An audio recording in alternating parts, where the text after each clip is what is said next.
Good evening, everyone. Welcome back to the WOR YouTube channel. It's round number 7, I believe, 7 or 8 of this PC Tier 1 season, where the drivers will take on the Jeddah Corniche circuit upon the Red Sea in Saudi Arabia. My name is Dan Field. I'll be taking you through this stream today. But of course, I'm not alone. I'm joined, as always, by Luke Etheridge. Luke, how are you doing tonight?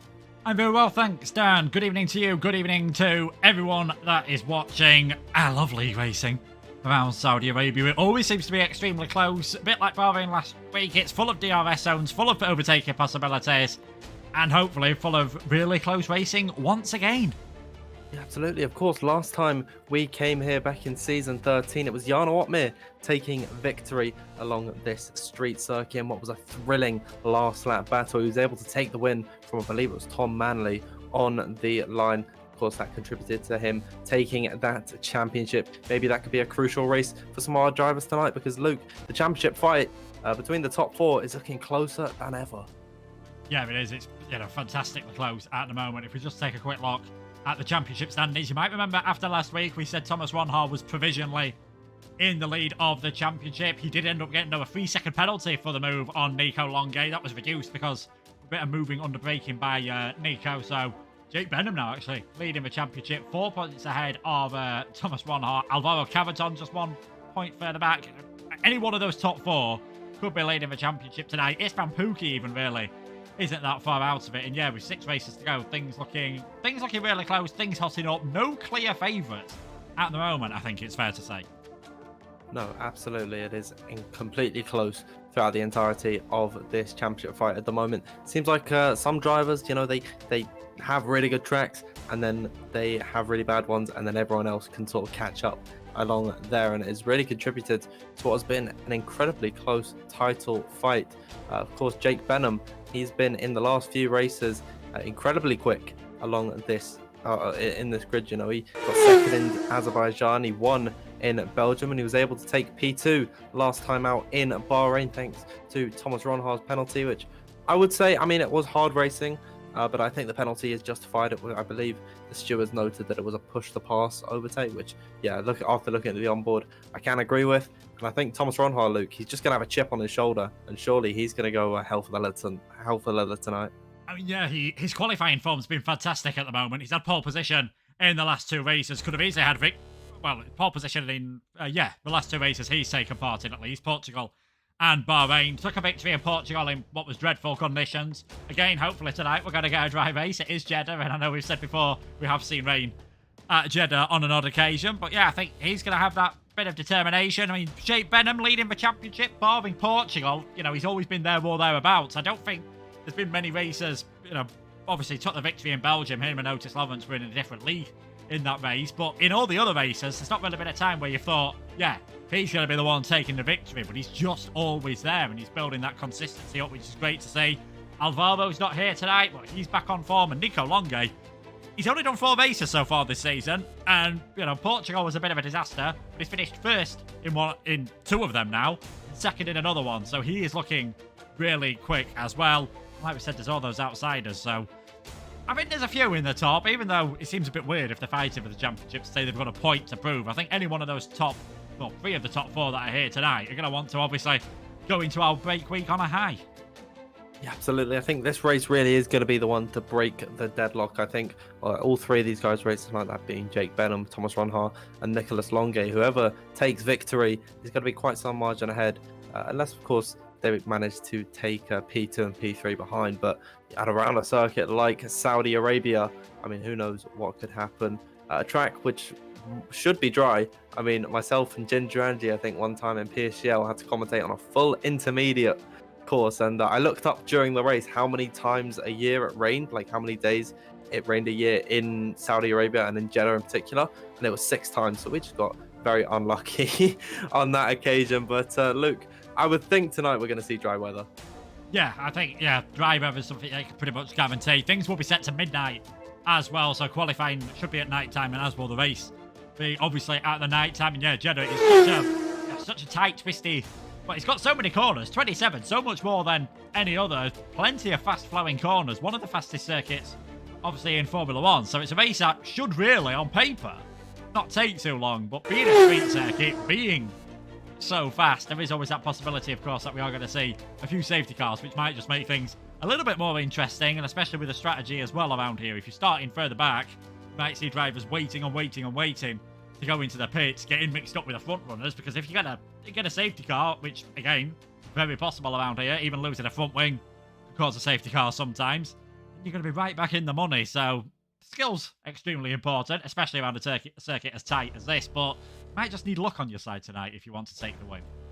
Yeah, this is a very unforgiving street circuit. Of course, like most street tracks on the Formula 1 calendar, there's hardly any runoff anywhere. I mean, the only runoff I can think of around this track is in the first sector. There's a little bit of runoff if you run ever so slightly wide. However, through that twisty part, it is very difficult to keep speed up if you are utilizing that runoff. And there's some down, I believe, by turns 22 and 23, where, of course, Schumacher, I think it was, had his massive crash last year. I mean, this Jeddah circuit it's only held 2 Formula 1 Grand Prix, and already, look, it's made a big splash, both in F1 and in league racing. So it should be very exciting. I'm just going to have a quick look at who we're waiting for. I think we're waiting for Nicholas Longe to get into the lobby. I'm not too sure what's going on from his side of things, and Harlan Marquez has also got to get in his car, but we should hopefully be getting going very soon.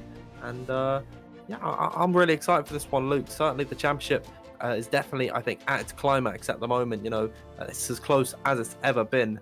If you remember, I think back to round number 3, Alvaro Carreton, he was way out ahead of anyone else, but in recent weeks he's sort of in a row, and then he was able to finally get points again last time out in round number 7. But out of these 4 in the championship, it's very close to call.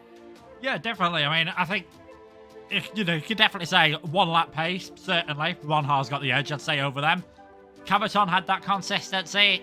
Longe missed a few races, so we can't really count too much on what he's been able to do. But Jake's just sort of been there. Just not qualifying is probably not Jake's strong point. It's racing. He'll just pick people off and get up there towards the front. We're getting a lot of questions about which drivers are racing tonight, so we might as well go through the grid quickly that you can see on screen there. So in the Mercedes, it is going to be Jake Benham alongside Alessio De Capua. In the Red Bull, it is going to be Liam Parnell and Leroy Brown. Liam having quite a good season so far. I think one of his best seasons we've seen from the esports driver on the PC for a while. Ferrari, it's going to be Legend Rosenberg making his PC top-tier debut alongside Nico Longe when Nico is able to join. Jack West and Valentin Bruffer in the McLaren. Jack, after a good qualifying last time out, he'll be hoping for a good race.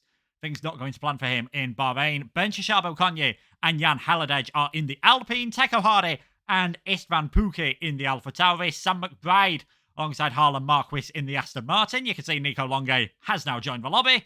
In the Williams, it's going to be Yannick Schmidt alongside Daniel Shelson. Daniel actually taking the victory here in Tier 2 last season, so maybe a bit of a dark horse for the victory tonight. Danny Bavejde, the Hungarian, making his debut this season alongside Andrei Tarabukin in the Alfa Romeo. And in Haas, it is an esports duo, Thomas Ronhaar and Matthias Van Erven. So yeah, plenty of quick names, plenty of ones to watch. But as we've said already, it's Saudi Arabia. Wars aren't too far away. Who gets knocked out in Q1 could be decided by who can keep it out of the wall in Q1.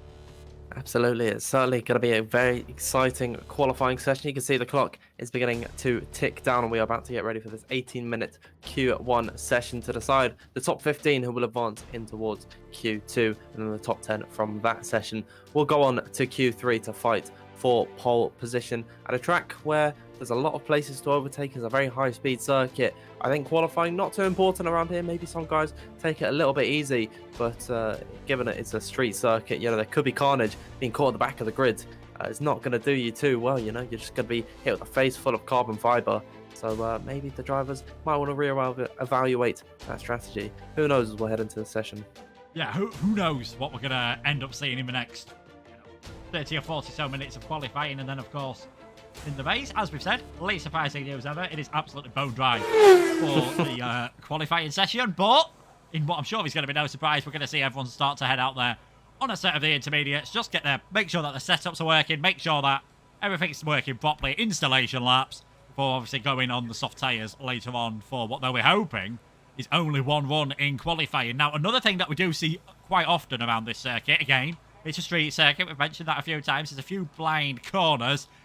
I'd say there's a lot of times I've commentated on this circuit where there's been some blocking incident in qualifying, some just annoying enough to slow you down, but I've seen cars go straight into the back of the car in front in qualifying around here and pretty much end two people's session in one go. They'll be hoping, obviously Q1 where that's the main risk of it happening, they'll be hoping that everyone can just stay out their way and keep an eye on their mirrors tonight. Yeah, we've seen an incident similar to that earlier this season. It was back in Azerbaijan. Tomek Parajic and Valentin Bruffer. Speaking of Bruffer, he's just retired in the pit lane. He does not fancy taking part in qualifying this evening. But I remember Tomek was going incredibly slow on his lap. Bruffer was pushing on his hot lap, and then he went slam into the back of the Mercedes.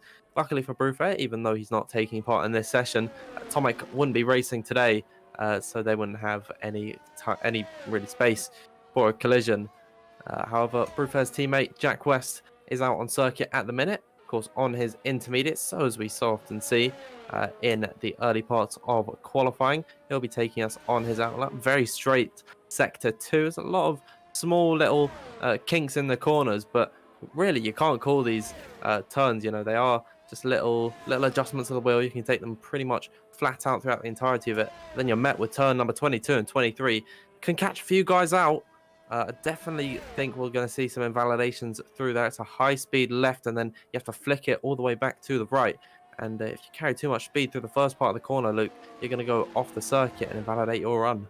Yeah, and of course, if you get it slightly wrong through turns 22 and 23, even if you don't invalidate your run, you flat out all the way, coming out of 24, 25, 26, in towards turn 27. So yeah, really do ruin your chances of getting a good lap in. Turn 27 and turn number 1 are where you're going to see most of the action in the race. Two DRS zones next to each other with two completely separate detection points really does lead to some interesting tactics, shall we say, especially as the race gets later on. I think we'll see some intriguing stuff between them. As you can see, Jack West just sliding that McLaren round on the intermediate tyres. Now, this section of the track, for those who, of course, played the last F1 game, you might remember this used to be the DRS zone on the last game, even though it wasn't one in real life. And I kind of wish it still was, because you might see a few more moves into turn 13 than you get in reality. Yeah, I mean, turn number 13, it's a very difficult corner to overtake on. And without that DRS, a lot of these guys are just going to be incentivized to stick behind their rival until the next straight. As, oh dear, Jack West, he just scrapes the wall on the right-hand side there. Luckily, he's been able to escape without any wing damage. Maybe not good fortune for him headed into the race. A very short DRS zone headed up towards turn number 22 and 23, but you can just see the difficulty of this corner on the intermediates, how much he misses apex there, and that completely ruined his run for this straight. Given the fact that he's on the intermediates, he's not going to be too bothered about how he's done so far, but headed in towards the final braking zone along this track. Turn number 27. This is highest amount of corners on any Formula 1 circuit, and that is all due to the incessant amount in the first sector, but he'll come back into the pit lane, and Jack West will abandon that one. He's got a few drivers just behind him. Alessio De Capua, we don't typically see him in the Mercedes. He's normally filling in for, I believe, one of the Aston Martin drivers, but that's being heralded by Harlan Marquise and one Sam McBride. I'm excited to see Sam McBride. Of course, I've not seen him in a long time in league racing. I've only really been doing WOR as of recent, but hopefully he can have a good race. But Alessio Di Capua just through the first sector now. You can see how careful he is to be as Jan Haladej goes quickest through here. Through this next double right-hander, he's just invalidated it on the outside. I was about to bring up a point loop, but that is a very tricky corner to get absolutely perfect because you feel like you can take it with a lot more speed than he actually can. You're on ever so slightly wide, you're off the circuit, and you invalidate. A lot of tricky parts around this circuit. Yeah, I mean, you need full confidence through that first sector that you can just fling the car in and it is going to go where you want it to. A little bit of oversteer, you're always going to be, hesitant on the throttle. A little bit of understeer as well, and you're just going to be scrubbing off so much speed. You're going to lose all your lap time pretty much in that first sector. Now, Alessio Di Capua coming the first of the 3 DRS zones. Turn 22 and 23, not one that, like as we said, we're going to see too many overtakes, but I think plenty of invalidations in qualifying. Like you said, it will be towards the end of the lap and the beginning where we see the majority of the overtakes. We've had, obviously, Alessio's out there. He's invalidated his lap. I think Andrei Tamabukin also came out for an installation lap, but brought it back into the pit lane without setting a time. An interesting one, though, and this is not something we see too often. Benchashabo Konyi, we're in the first third of Q1. He's gone out there on a set of softs. Very interesting from Benchashabo Konyi. Maybe he's not feeling too confident in his pace around here, and he just wants a clear track all to himself. He's going to get that on his lap as he approaches first the 10th minute. Once we cross in towards that 10-minute window, that's when all the drivers come out onto the circuit with a fresh set of the soft compounder tyres on, but he's gone out a little bit earlier, just feeling the track for himself as he heads through the first sector. We'll see what he can do as he's got maximum commitment through here, keeping it as close to the walls as possible. He had to lift off in the second part of turn number 9 there, so as to not invalidate, and that's what I touched upon a little bit earlier. Could have cost him maybe a tenth or two as he heads in towards sector 2, 32.090 for Benchashabo Konyi. Careful to keep the steering as smooth as possible through turn number 13, because every little twitch could put you that little bit closer towards the outside wall as in towards the second sector he goes. Benchashabo Konyi looking quite nice on this lap so far, Luke. He's not made any critical errors, but maybe not as quick as he'd like to be.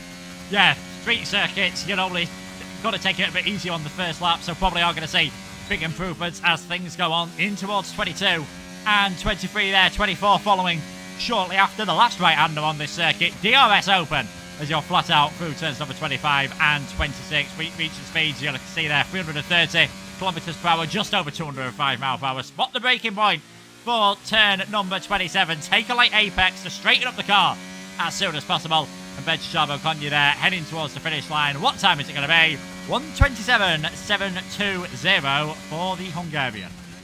Yeah, very nice indeed from Benchashabo Konyi as a banker time, and he's done that very quickly indeed. No one else out on circuit. And I'll tell you one thing, Luke, as much as I hate driving on this Formula 1 game, there's something about this circuit which is just so satisfying when you hook it up right, and especially through 22 and 23. It looked really nice and tidy for Benchashabo Konyi. Maybe not the fastest time in the world, but he did look incredibly smooth on that lap, so I think he's got to be happy with that one there. As we've got one of the AlphaTauris coming out of the pit lane, that's Tycho Hardy, of course, driver both of us know very well back from the PlayStation days. He's up onto PC and he's been pretty decent in the last few races. He's been for the ones that he's been doing.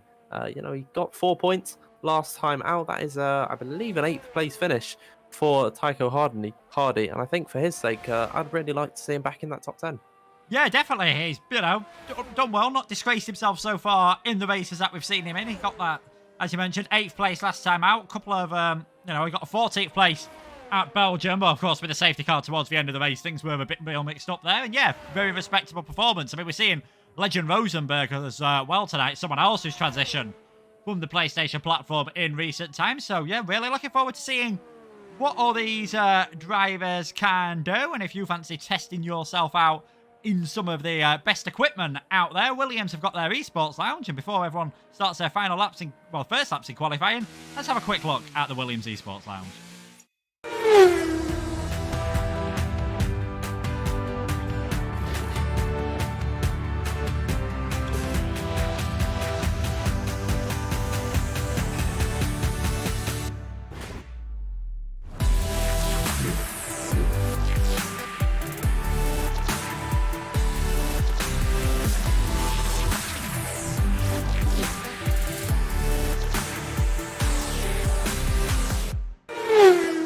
Welcome back, everyone. Trackside here in Q1 as the first soft laps are beginning to come out. Daniel Shelson just getting his underway. He was able to overtake Tycho Hardy, headed in towards the final sector.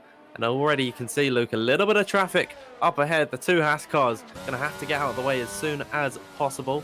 One of them does that very nicely indeed. But if there's any way you don't want to catch traffic around this circuit, it is definitely in this first sector. So difficult to get right just in clear air by yourself. Put another car in front of you, give them that dirty air. It's going to be very difficult for him. However, Daniel Shelson, he's looking very nice on this lap so far, Luke. And he's about a tenth quicker so far than Ben Chapecogne.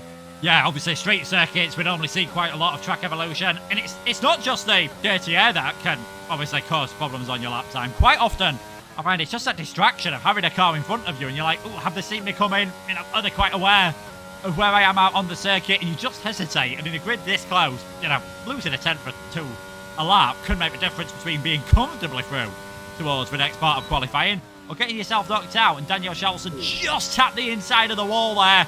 Don't know whether he hasn't invalidated his lap by the looks of things, but definitely will have scrubbed off a lot of speed in doing that, and he will be suffering all the way down this straight. Slightly higher top-end speed than what we saw from Ben Chapecogne, so Shelson clearly running with less wing on that Williams. Pretty reminiscent of what we see Williams do in real life, to be perfectly honest. Taking that tight line towards the finish. 127.882. It was looking like a good lap. It's almost like he was hoping for some understeer through turn number 22 and 23. It didn't come. Just clipped that wall. Yeah, and that was the second time he actually made contact with the wall on that lap. I believe he did it just out of turn number 13 as Sam McBride comes across the line to go 8,000ths quicker than Ben Chapecogne. But one of the Mercedes coming up to the line. I believe that is just them starting up their lap. I'm trying to see who's coming to the line as Leroy Brown goes into P4. I believe it is going to be Yannick Schmidt up next towards the line. Well, he's certainly in that final sector. It was actually Ben Chapecogne just beginning a lap, but Yannick Schmidt coming up towards the line. We'll see where he can compete. He goes into the 1 minute 27.5. He tops Q1 for the time being. However, Luke, we still are yet to see some of the big names come and complete their laps. Alessio De Capua is about to finish his first run here in qualifying, and he comes across the line. He was very handy in Bahrain last week around in qualifying as Jan Halliday goes to the top of the order with a 1 minute 27.4 flat from him. One of the McLarens up next. That'll be Jack West of the line. 1 minute 27.396. And already, Luke, you did touch on it earlier. A lot of traffic evolution coming early on. The lap times beginning to crash down to the floor as Danny Berejnay gets ever closer to the 1 minute 26s. Welcome to season 14, Danny Berejnay. First race we've seen him straight away in the 127s as Nico Longue. First man in that 126 as 126.981. I think we can say the Frenchman is going to be comfortably through to Q1 with that time. Seeing big gaps, which I think is just obviously because of the different amounts of the track evolution. Thomas Ronhaar, can he get into the 26ers? No, he cannot. Only third place. I say only, as if that's a bad lap. Third place for Ronhaar, about 0.3 of a second off what Nico Longue has done, but think he might be safe on that one. Out of the title protagonists, one who might be feeling a bit concerned at the moment, Jake Benham, invalidated on that first run, so he's got it all to do. Yet to set a lap time. Obviously, Valentin Buffer won't be setting a lap time, but neither of the bottom five have. Hardy, Marquis, Buffer, Benham, and Parnell down there at the moment. So, yeah, bit of a struggle, obviously, for Benham. He's going to have time to do one more lap, but he's got no banker to fall back on. So, you know, can't really afford to take it too easy because of how close the grid might be. But if he goes all out and invalidates, he's going to be starting on the back of the grid and might need a bit of a miracle in the race. Yeah, it's all or nothing, really, for Jake Benham in Q1. Certainly not going to put him in the best of moods, but Liam Parnell coming through the final sector as well. He's also down on his lap. He'll be coming into the pit lane. What about Harlan Marquise? It doesn't look like he's pushing at the minute. So with just under 5 minutes left to go in qualifying, Nicolas Longue leading the way, the only man on the 1 minute 26s. Danny Berejnay making his debut this season. He's in P2 for the time being, with Thomas Ronhaar in third, of course, taking a penalty in the last race, finishing 7th, I believe it was, due to his punter pass overtake on Nicolas Longue. If you want a little bit of an explanation as to why he might be a little bit slower this evening, it's his first race actually doing it with the load cells, which is quite crazy to think that he was not racing with load cell pedals before. But now that he's got that, it's definitely going to take a little bit of time to adjust. However, as he comes back into the pit lane, I think 1 minute 27.277 for him, certainly going to see him through to the next session. Yeah, I was going to say, I expected everyone on the 27.2 and above to retire from the session, and then Jack West did it on a 127.3, so he's clearly feeling pretty confident again in the McLaren. I don't think it is too surprising that it is Jake Benham who's going to be the first man to head out there onto the circuit with about 4 minutes to go in this session. Can't afford any mistakes this time. Heading out early.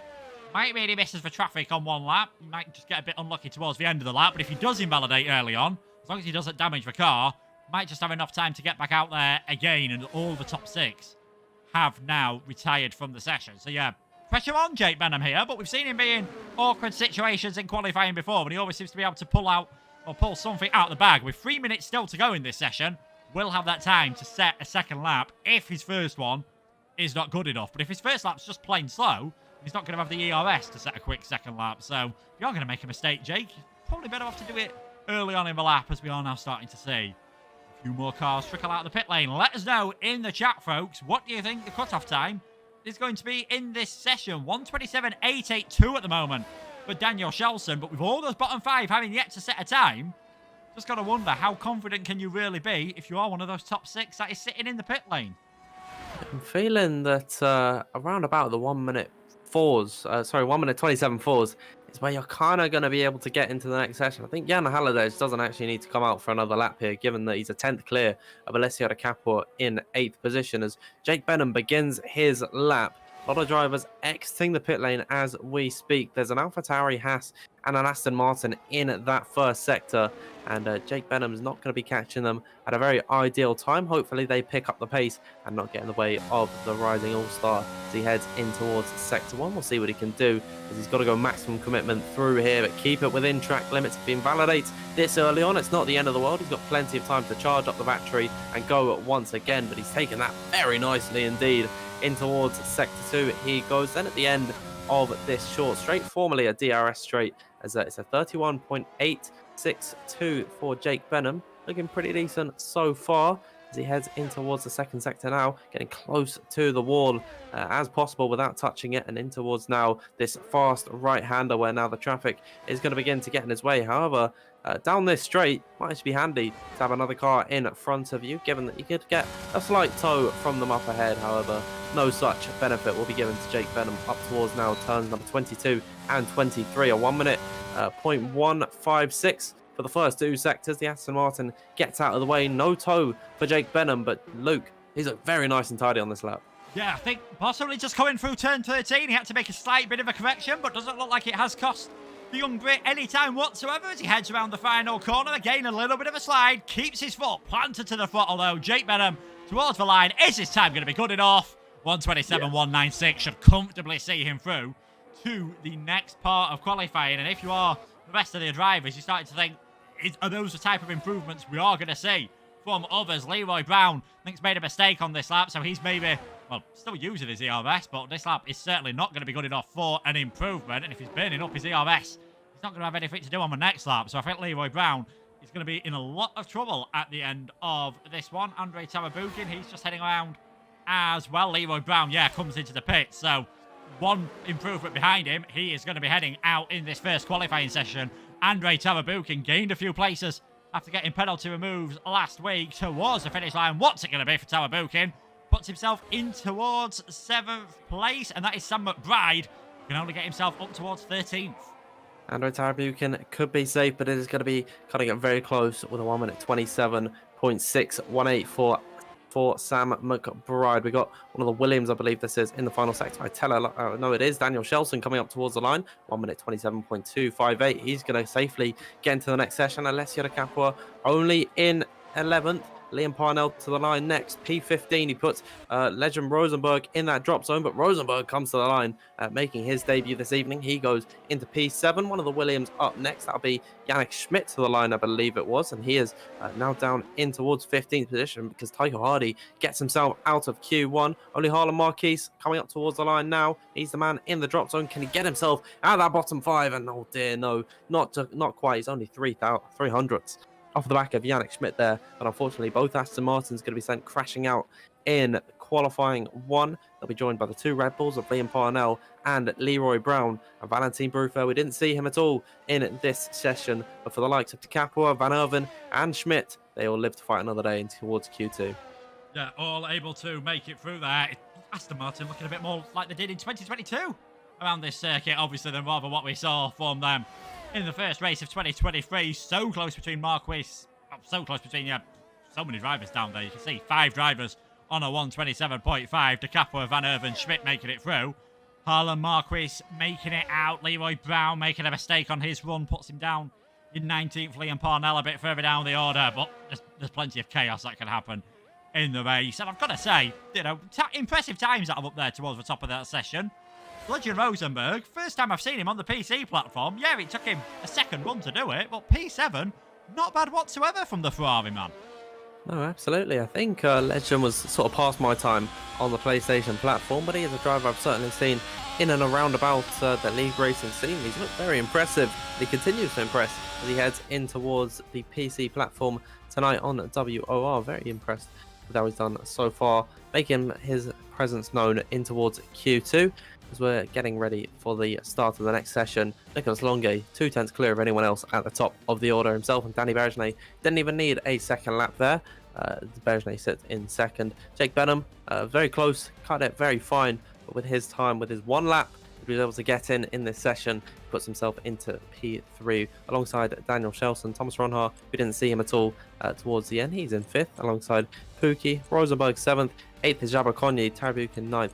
Jack West rounding out the top 10 with the 5 eliminated drivers, as previously mentioned. Harlan Marquis, Sam McBride, Liam Parnell, Leroy Brown, and Valentine Brufair. But Luke, that brings us to an end of what was a very exciting, I'd say, Q1 session. There was constant track evolution. All the drivers were able to improve towards the end. You really couldn't be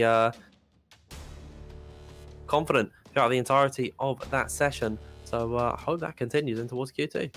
Yeah, Q2, we're starting very shortly. Obviously, everyone's going to be out there on their old set of tyres first, that you would expect, but it's a tiny Q1 session as well. There didn't really be any, big dramas. No one, obviously, we're in the top tier here. You'd expect them to be able to behave themselves in terms of keeping out of each other's way, even though we've seen problems with that this season. But yeah, no major incidents with the wall, hopefully. I'm not jinxing anything, but a lot of drivers wanting to get out onto the circuit early here in this Q2 session. We've seen both Hassers exit the pit lane. I think both Alfa Romeo, or certainly one of the Alfa Romeos, Danny Bergenet, exiting the pit lane as well. So yeah, a few drivers heading out there earlier on. These will be, obviously, on their used set of tyres, even for the likes of Bergenet, Longuet, and Ronhaar that managed to do Q1 on just 1 set. They'll be hoping that they can manage to do Q2 on 1 set of tyres as well, because that'll put them in a fantastic situation for the final qualifying session later on. And it is such an advantage having those 2 fresh sets of tyres, because it just takes all the pressure off on that first run. Yeah, absolutely. And of course, that advantage really will put you in a high confidence sort of spirit there as they head on their out laps. Of course, scrub set of the tyres, maybe a little bit less grippy around here. And Luke, you touched on the fact that we didn't see any major incidents. Maybe the stakes weren't high enough for these guys being only in Q1. It's not really the fight for the pole, and they're not going to be as pushing as hard as they possibly can. But as we get later on into the end of Q2 and beginning of Q3, I think we're going to see a lot more drivers pushing a lot harder, and potentially a few more mistakes being made. But Danny Bergenet, as he heads in towards the final braking zone, where the track really does widen up, we could see some great 3-wide action through here. Potential, probably the highest potential, I'd say, for overtakes in this race, leading on to the main straight. We'll see what he can do as he heads down in towards the first corner, making his debut this season. He's a long-time esports veteran. We'll see what he can do as he heads onto his lap. Yeah, just making his way through that first sector now, wobbling all over the place there. The rear tyres not wanting to give him any purchase whatsoever into the tarmac. As he makes his way through 4, 5, 6 and 7, the double left-hander, and then the very tricky double right-hander there of 8 and 9. And you can just see how much he's having to lift off the throttle compared to earlier on, compared to when we were seeing everyone else there on a fresh set of tyres at a 32.4, so far off the times we were seeing in that Q1 session. In towards turn number 13. Now you might be thinking, what's the point of going out there on an old set of tyres when you know your times aren't going to be good enough? It just puts a banker on the screen. It just gives you that target to aim at. It gives you that little bit of confidence when you're on your second lap on a fresh set of tyres that you are doing enough and you don't have to push the car too hard to start to see that lap delta time turn green and go negative. About 8 tenths off the fastest times we were seeing earlier on. And again, through 22 and 23, the rear tyres on that Alfa Romeo not giving him the grip that he needs. That might just be a little thing with a setup and might be something to watch out for later on in the race. I'll be surprised if we do see the soft tyres in the race, barring any safety car interventions. Through the final corner, through turn number 27, Danny Brezhnev in the end deciding to take it straight back into the pit lane. I mean, I've said already, I like commentating around this circuit. I quite enjoy driving around this circuit as well. Hot laps around here are quite tricky to commentate over though, because the corners just come so quickly. Yeah, you know, you blink and you miss it. Especially there being 27 corners, you know, you think you'd be able to get a few of them in, but that doesn't seem to be the case. Especially in the top tier here as Nicholas Longe goes to the top of the order. Jake Benham gets his banker time in early this time by. Very nice indeed from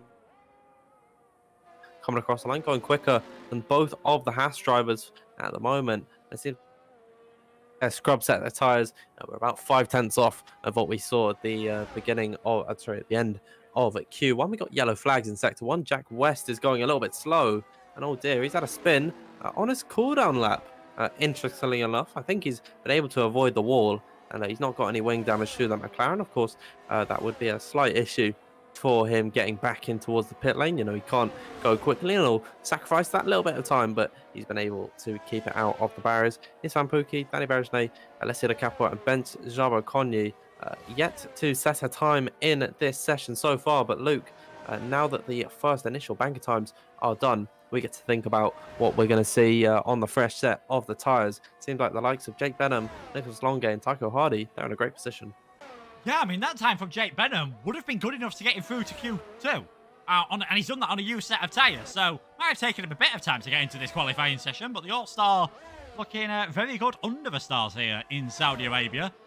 Pukki and Jabo Konyi, we've seen this from them before, not bother starting in Q2 and deciding just to do something different. I think I've seen it a few times from them when the respective drivers have made their way through to Q3 as well. So clearly trying something different here and clearly not succumbing to the normal rules of league racing, as thought then I saw a few cars heading out the pit lane, but now they are just now starting to pull back into their pit garages. So things are going to get very quiet out on the circuit once the two Williams come into the pits.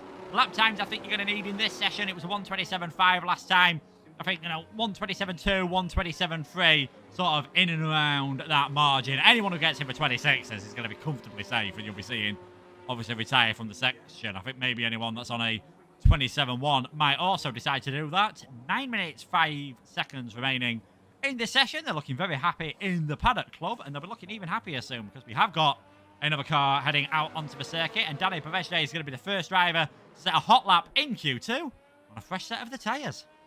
We'll see what he could do, nice and shiny, those fresh set of the softs. So he's really going to want to get his foot out here because, of course, not setting a lap time at the beginning of the session, he's not going to have that delta or boost. I don't think it's going to matter too much. I mean, once you're dialed in the zone, you sort of tunnel vision onto the corners ahead. You don't really pay attention too much to the delta times and the MFD around you. So he heads in towards sector 2. We'll see what he can do on his outlap. It's crucial that he gets this one as soon as possible, because if he does invalidate or if he makes a mistake along the way, he's going to have that time crunch towards the end of the session. But with 8 minutes left to go, I think it's not really going to be too much of an issue for Danny Brezhnev making his debut here in PC Tier 1. Of course, I remember back in Season 12, I think he won the first race of the season, the Belgian Grand Prix, then disappeared for the rest of the season. Hopefully this race isn't just a one-off, and I would really like to see Danny racing here a little bit more often. Yeah, certainly. It looks like he's heading, somewhere towards back to his best. He was a front runner not so long ago in esports. The last couple of seasons perhaps haven't quite gone to plan, but he's been racing in other leagues. He is starting to show that pace again. And who knows, maybe a bit of a confidence boost. It's not like he's been, out of practice. It's not like he's coming straight away tonight. No practice whatsoever and set second fastest time in the first qualifying session. He will have been practicing hard, as we've said. He's been racing in other leagues as well. And yeah, looking forward to seeing what he can do as he stamped onto that brake pedal, as we all know he can do, in towards that first corner. See what he can do on this lap time. He'll be aiming for a 26, obviously, given the track evolution.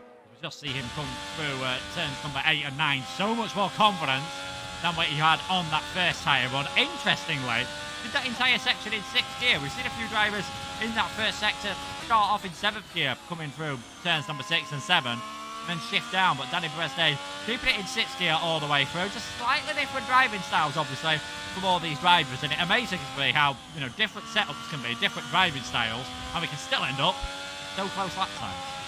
Yeah, it seems to have worked for Danny Breste. 31.747 through the first sector is a very handy time. Indeed, this might be a one and done for him if he keeps this sort of pace up. He's below the minute mark in the second sector, so very nice indeed for Danny Breste. He's got a very nice run out of turn number 22 and 23, and he'll get the run in towards 27. Looked very nice so far for Breste, the Hungarian veteran of F1 Esports. Gone a little bit quiet in recent seasons, but as you said, Luke, he's certainly finding his form again. Out of the final corner, foot flat to the floor now, coming across the line, keeping it to the left-hand side. There it is, at 1 minute 26.963 for Breste, opening it up in Q2. Very nice indeed from him. His teammate Andrei Tarabukin is coming up towards the line. He's improving by 0.6 of a second, but he can't crack the 1 minute 26s. So it's an Alfa Romeo 1-2 for the time being. Ben Charbonneau not going to be feeling too confident with the 27.2. We got Jake Benham in that second sector. His teammate De Capra, I think, was invalid on his attempt. One of the McLarens up next. That is Jack West, unfortunately invalid on his run. So Jan Haladej, the Czech Republic driver, will be next across the line. He goes just behind his teammate by about a 100th of a second. Nicholas Longay to the line, 1 minute 26.733. Should comfortably see him into the next session. Very nice time indeed. Van Erven, Luke, will be next up to cross the line, and 1 minute 27.165. It's decent enough from him. Jake Benham, who we saw very late in Q1, set his lap. He's done it as early as possible in Q2, and he's now the 4th man to get into the 1 minute 26s. And it seems like Track Evolution once again paying dividends, because all of the drivers going a lot quicker than what we see in Q1. Yeah, I mean, I said 27.3 might be good enough.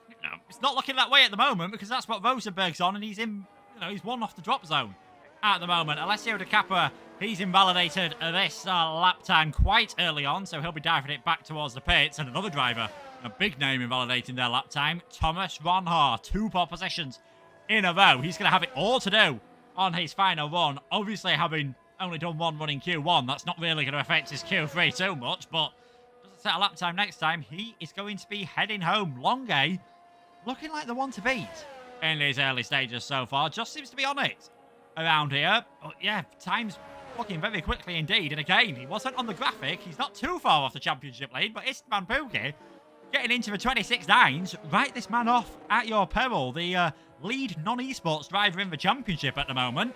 I think he's wanting to be the lead driver in the championship overall, and his results in the last 3 races, 2 4th places and a win, definitely one to watch.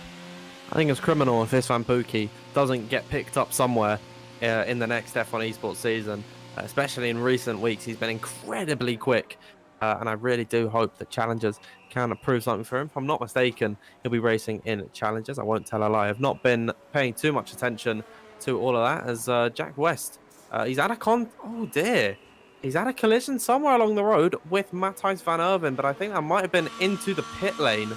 And Jack West out of this session. Van Erven with a 5-place grid penalty. And I wonder what has gone on there. I mean, I'm sort of thinking similar to what happened to Conor Muir back in Azerbaijan on lap number 1, where he crashed into the pit wall coming into the box after getting wing damage. But yeah, that's one of the drivers that we know is out of this session.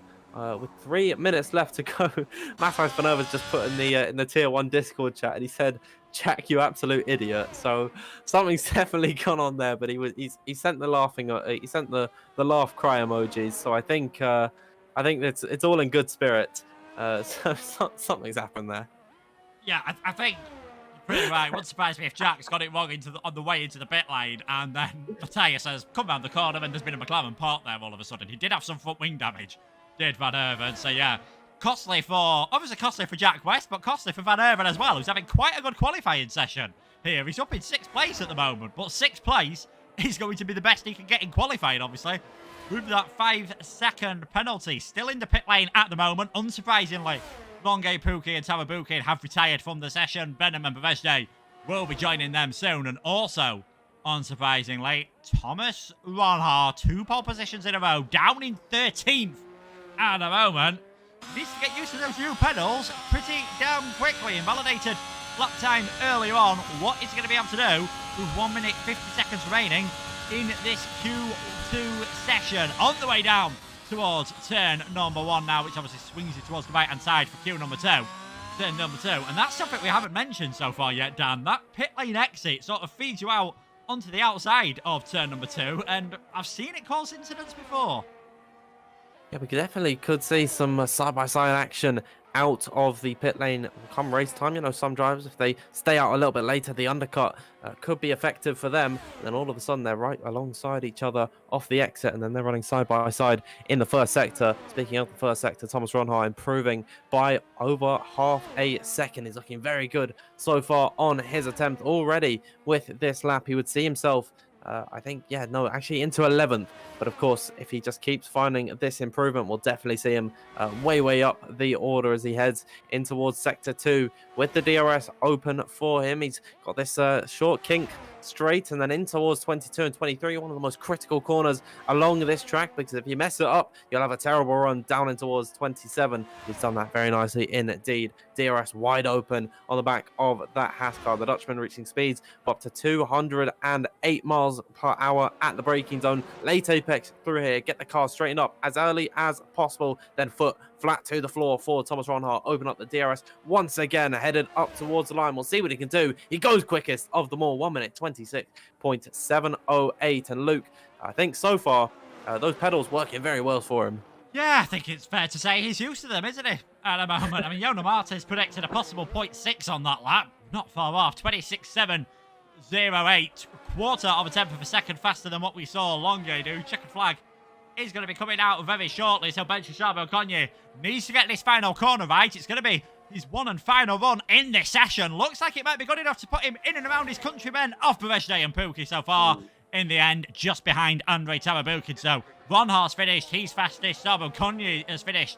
He goes into 7th place. It's remaining the 7 remaining drivers that are out there on the circuit at the moment. Legend Rosenberg just on the edge of getting knocked out in this session. What can Yannick Schmidt do? Can he knock his teammate out provisionally here into Q3? Yannick Schmidt puts himself in towards 8th place. Alessio De Capua towards the finish line. 9th place for him. It's going to be pretty tight to see whether that is good enough.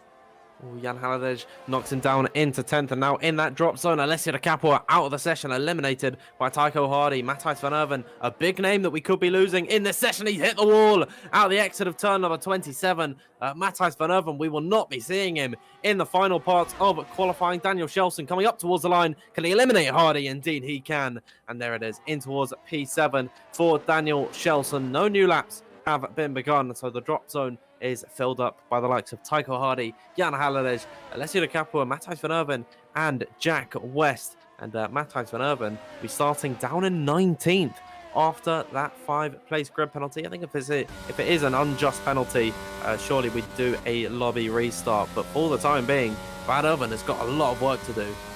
Yeah, it is going to be quite a long race. But hearing what actually happened is Jack was right behind Matthias in the pit lane. Matthias braked for the chicane, and Jack didn't, because the game slows you down and you don't get a penalty for it in qualifying. And Jack was a bit too close, so there's a 2-second rule exists on the road for a reason. Maybe they should have followed it in qualifying, because Jack might have had a chance and Matthias might have not had a penalty. So we'll wait and see what happens with that one. Ronhaar, Longue, Benem, Baveshde, Rosenberg, Pookie, Shelson, Tarabukin, Charbel-Cogne, and Schmidt will be the 10 drivers fighting for pole position here in Jeddah. Tycho Hardy, Jan Haladej, Alessio De Capua, and the aforementioned Matthijs van Erven and Jack West just missing out in that one. I mean, obviously Ronhaar was fastest again. I'm still most impressed by Nico Longue's lap time, 1:26.7 straight away. I think he's got to be the favourite for qualifying for pole position on the pace we've seen so far. Absolutely, I think Nicolas Longue, especially in recent weeks, coming back in the WOR fray, has been very impressive, and I think he is the man to beat just overall. Not just in qualifying, but I think definitely around this circuit, he seems to be very confident. around the Jeddah Corniche circuit. I really do hope the best for him. However, Thomas Ronhaar is getting more acclimated with his pedals. He was able to top Q2, and we'll see if that form is going to be carried over into the final parts of qualifying. Yeah, we'll wait and see. Drivers now just starting to make their way out onto the circuit. Istvan Pukki is going to be the first driver out there. Obviously, 12-minute qualifying session. Big Pukki, those tyres not looking the freshest. I was going to say he's one of the drivers I think who can get 2 fresh tyre runs done in this session. We'll wait and see what he does, but no one else rushing out onto the circuit at the moment. So quite quiet out there. Istvan Pukki, the only one at the moment. I mean, yeah, let us know in the chat who you think is going to take pole position and what time is going to do it, because track evolution, I've got to be perfectly honest, Dan, caught me by surprise just how much things improved between Q1 and Q2. Yeah, I mean, I really am excited to see at the end of this session what times we're actually going to be seeing. I was thinking round about pole time will be a 1 minute 26.6, but after seeing what they were able to do in Q2 with multiple drivers in the 1 minute 26.7s, I can only think a low 26 is going to be where about the front runners are competing. Now, that is the likes we'll see Jake Benham, Thomas Ronhaar, Nico Longe, Danny Berejnay possibly making his debut this season. I think they're going to be in and around that 1 minute low area as Istvan Pukki. I thought he tapped the wall on the inside there, but he just started weaving in his Alpha Tauri. He's going to get his lap underway. Yannick Schmidt has come out onto the circuit. I think Istvan Pukki's actually not timed this very well, because a lot of guys exiting the pit lane now. You mentioned earlier about how the pit exit feeds you in towards turn number 2, right in the path of other drivers. Istvan Pukki could be in a little bit of trouble here. He's been able to avoid. He's going to get his lap underway. Yeah, so we'll wait and see what this Sector 1 time is from Istvan Pukki. That will give us a bit more of an indication as to whether the Hungarian is on a fresh set of tyres. A reminder, 5th in the championship at the moment, 31 points off the lead, and by the end of tonight, going into the break week, any one of Jake Benham, Thomas Ronhaar and Nicolas Longe could be leading that championship. 31.794 in the first sector. Yeah, Pukki on a used set of tyres, so these times really nothing to shout home about, and also Gelson, Rosenberg, Schmidt and Charbel Conye will also be on that used set. I'm surprised we've not seen, the likes of Longe, Ronhaar, Benham and Berejnay get their way out onto the circuit, because they've got enough time and enough tyres to get 2 fresh laps in. As I say that, there is an Alfa Romeo making his way down the pit lane, and it is going to be Danny Berejnay. It's been a fantastic return to WOR. This is really, obviously, I'd say, yes, it's where the pressure's on, and maybe he's not been used to that, not racing as much, but he's not got a championship to worry about. So from that situation, the pressure's completely off. Yeah, absolutely. As Istvan Pukki in towards the last few corners now, exiting turn at number 27. We'll see what lap time the Hungarian driver can do. He's actually going to come back into the pit lane, and one of the Alpine of Ben Jabbar just behind. He'll get his lap underway. Sort of all the guys out on circuit, barring Danny Berejnay, going to be what I think going to be the fight for the bottom half of the top 10. So the likes of Shelson, Jabbar, Schmidt, and Rosenberg and Tarabukin, I'd say, going to be very close on pace. And one of the names that actually does catch my eye here, Luke, Legend Rosenberg in Q3 on his PC debut. We've seen him be very impressive on the console, but not always does that transition too well over onto the PC platform. He's handling it very well tonight. Yeah, I think obviously there was a time at one bit where the pinnacle of league racing probably was PlayStation more than PC, especially in sort of the early days before we'd had the esports drivers joining in. Now that PC is becoming more accessible, it is more common to see drivers moving over earlier on, so consoles tend to be seen as quite a bit weaker, I'd say, on this game than they have been previously, but we've seen what Otis Lawrence has done in this and many other leagues. Tycho Hardy has had points regularly here, and Legend Rosenberg, first race on the PC platform, getting himself comfortably into the top 10. So yeah, I think proving that, the future's bright for league racing on consoles, and it is not just all about having the PC platform, as Yannick Schmidt, first man to set a time in this session, 26.931 on that used set of tyres. We're following Ben Charbel Conye round the final corner. DRS is going to open on the Alpine. He's going to complete his lap, and where is this going to put him? In the end, 7/10 of a second behind Yannick Schmidt, but I think the lap we all want to watch is Danny Berejnay. Yep, he's in that second sector now, just off the exit of turn number 13. We'll see where he can compete with Yannick Schmidt, and I'm wondering if that is actually on a scrub set of tyres. 1 minute 26.9 is very impressive indeed. We'll see Bereshne as he hits this short DRS straight, headed in towards the sector split. Legend Rosenberg does 1 minute 27.637 as Danny Bereshne purple in that second sector, opening up the DRS once again. It hits reaching speeds of up to 208 miles per hour at the braking zone. Can he crack 210? Indeed, he can. Towards 27, late apex through here, get the car straightened as early as possible. We saw Max Verstappen, of course, having his slide out the exit back in 2021. But no such issues for Danny Bereshne. There it is, the first 1 minute 26.638 of the evening. That's a very impressive time from the Hungarian. I think he'll be very pleased with that one. Yeah, I think he'll be delighted with that, but I do just get the feeling that there is more to come from him. He was faster than Nicolas Longue coming through the first sector. As we look what the Ferrari man can do, just runs a bit wide. Coming through that chicane at the start of sector 2, and that is his lap time over. Thomas Ronhaar, quite a bit tidier through there from him. Purple from Jake Benham going through sector 2, so let's see what the championship leader can do as he comes into the final part of the lap. He's got a car ahead of him on the right-hand side. Yellow flags warning him of that, and he'll get well out of the way through the final corner. Hesitant on the throttle, doesn't want to understeer or oversteer into that wall. Out of turn 27, Jake Benham towards the line. In the end, that is only good enough for second place for now. Thomas Ronhaar looking quick as always. Planted his foot out of turn 27. What's it going to be for Ronhaar? This could be provisional pole position. No, just behind Bereshne in the end. So after the first runs, Danny Bereshne, first race of the season, on top. Ronhaar in second, Jake Benham in third, and it's now Nico Longue. He's been, frankly dominant in qualifying so far. He's got it all to do. Yeah, very impressive from Danny Bereshne so far, and he's able to adjust to this WOR grid so quickly as Istvan Pukki is on a run at the minute. He's looking about a tenth slower than what Danny Bereshne has done in the second sector. We'll see if he's made up time in sector 3, and no, he's going to be about a tenth off, just under that, actually, in fact, off the very top spot for the time being. You saw at the bottom of your screen just a few moments ago, Matthijs van Erven has left the session. I believe that is the last we're actually going to see of him this evening. I've been keeping an eye on the PC Tier 1 Discord chat.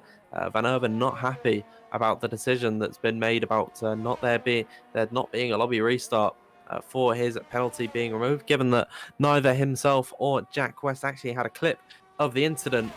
They have no evidence to actually remove things, and given that it was a collision, they do need a clip for that. So unfortunate that it has worked out that way, but Van Erven out of this session. We're not going to be seeing him. I think it's 19 runners today then.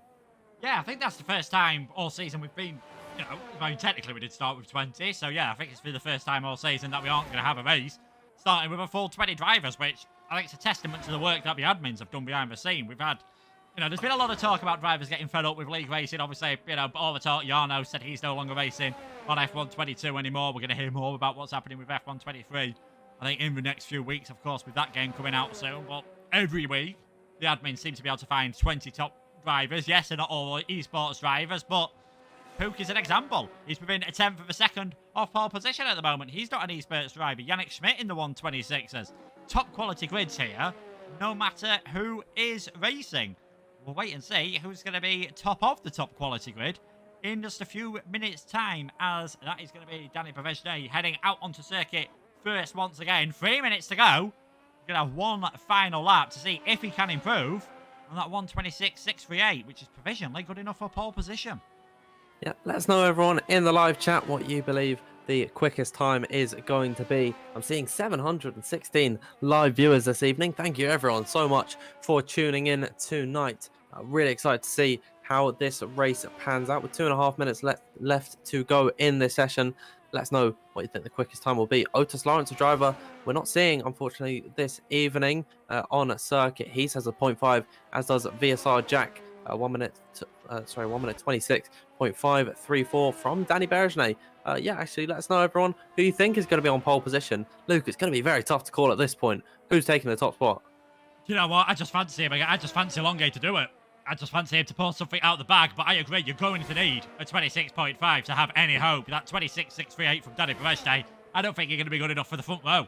in the end. I think 2 or 3 drivers are going to get themselves up into that 26.5 range. It was only Ron Hart and Pookie that were in the pits, and they're starting to make their way onto their outlap now. I was about to say the drivers are fairly spaced out, apart from the Ferraris and the Williams. They all seem to have come out in one big, massive group at the moment. You can see Williams just ahead of Legend Rosenberg and one just behind him, so they'll be spacing themselves out, which shouldn't cause too much trouble for any of the drivers behind. But it's Danny Berejne, foot to the floor. Can he take pole position in his first race of the season?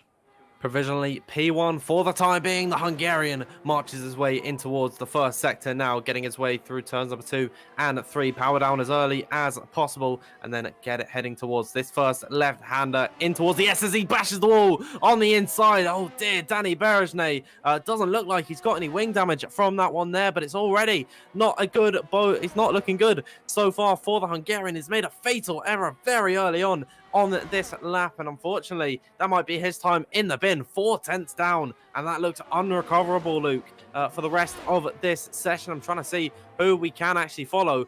Luke, how about we follow Nicolas Longuet on his run? Yet to set a lap time in Q3. Definitely has been the man to beat in qualifying so far tonight. With 30 seconds left to go on the clock, we'll see how he does in the first sector. Very close indeed to that inside left-hand wall. He's taking this very committed in towards now turns 8 and 9. Very tricky not to run too wide through there, but he's taking this very nice indeed. Little bit of a slide off the exit through there, actually cost him hitting the second sector. I think it was a 31.679 for him through there. Out of turn number 13, keep it as tight to the wall as possible without scraping your tyres against it. In towards now turns number 16 and 17. The clock has struck 0. Andrei Tarabukin is coming to the line. Danny Berejne does cross the line. I think he was able to find a very slight improvement. I think it was exactly 1,000th, but that is not going to be enough for pole position. Andrei Tarabukin now charging towards the line, and there he goes in towards P4. One of the Alpines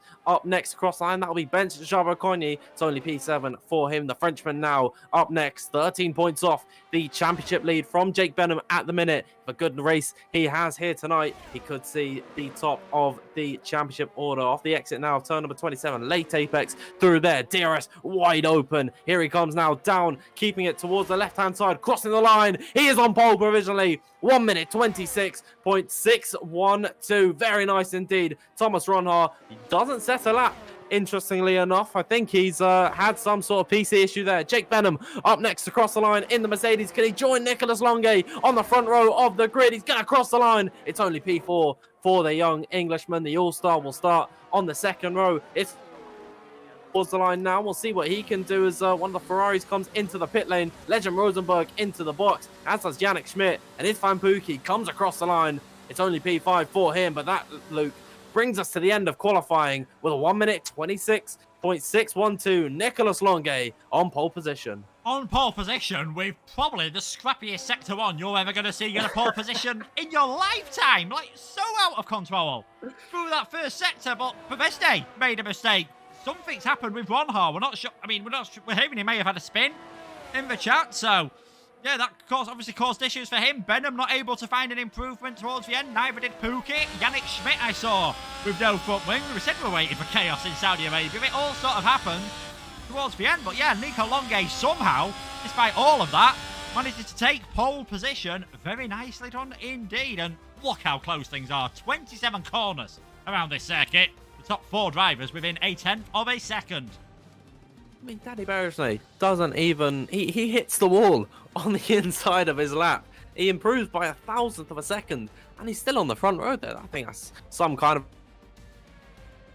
all around for all these drivers. And we were talking about that earlier, where the pressure just surmounts too much later on. The stakes are too high, and mistakes began to get made. But Nicolas Longuet was able to come out.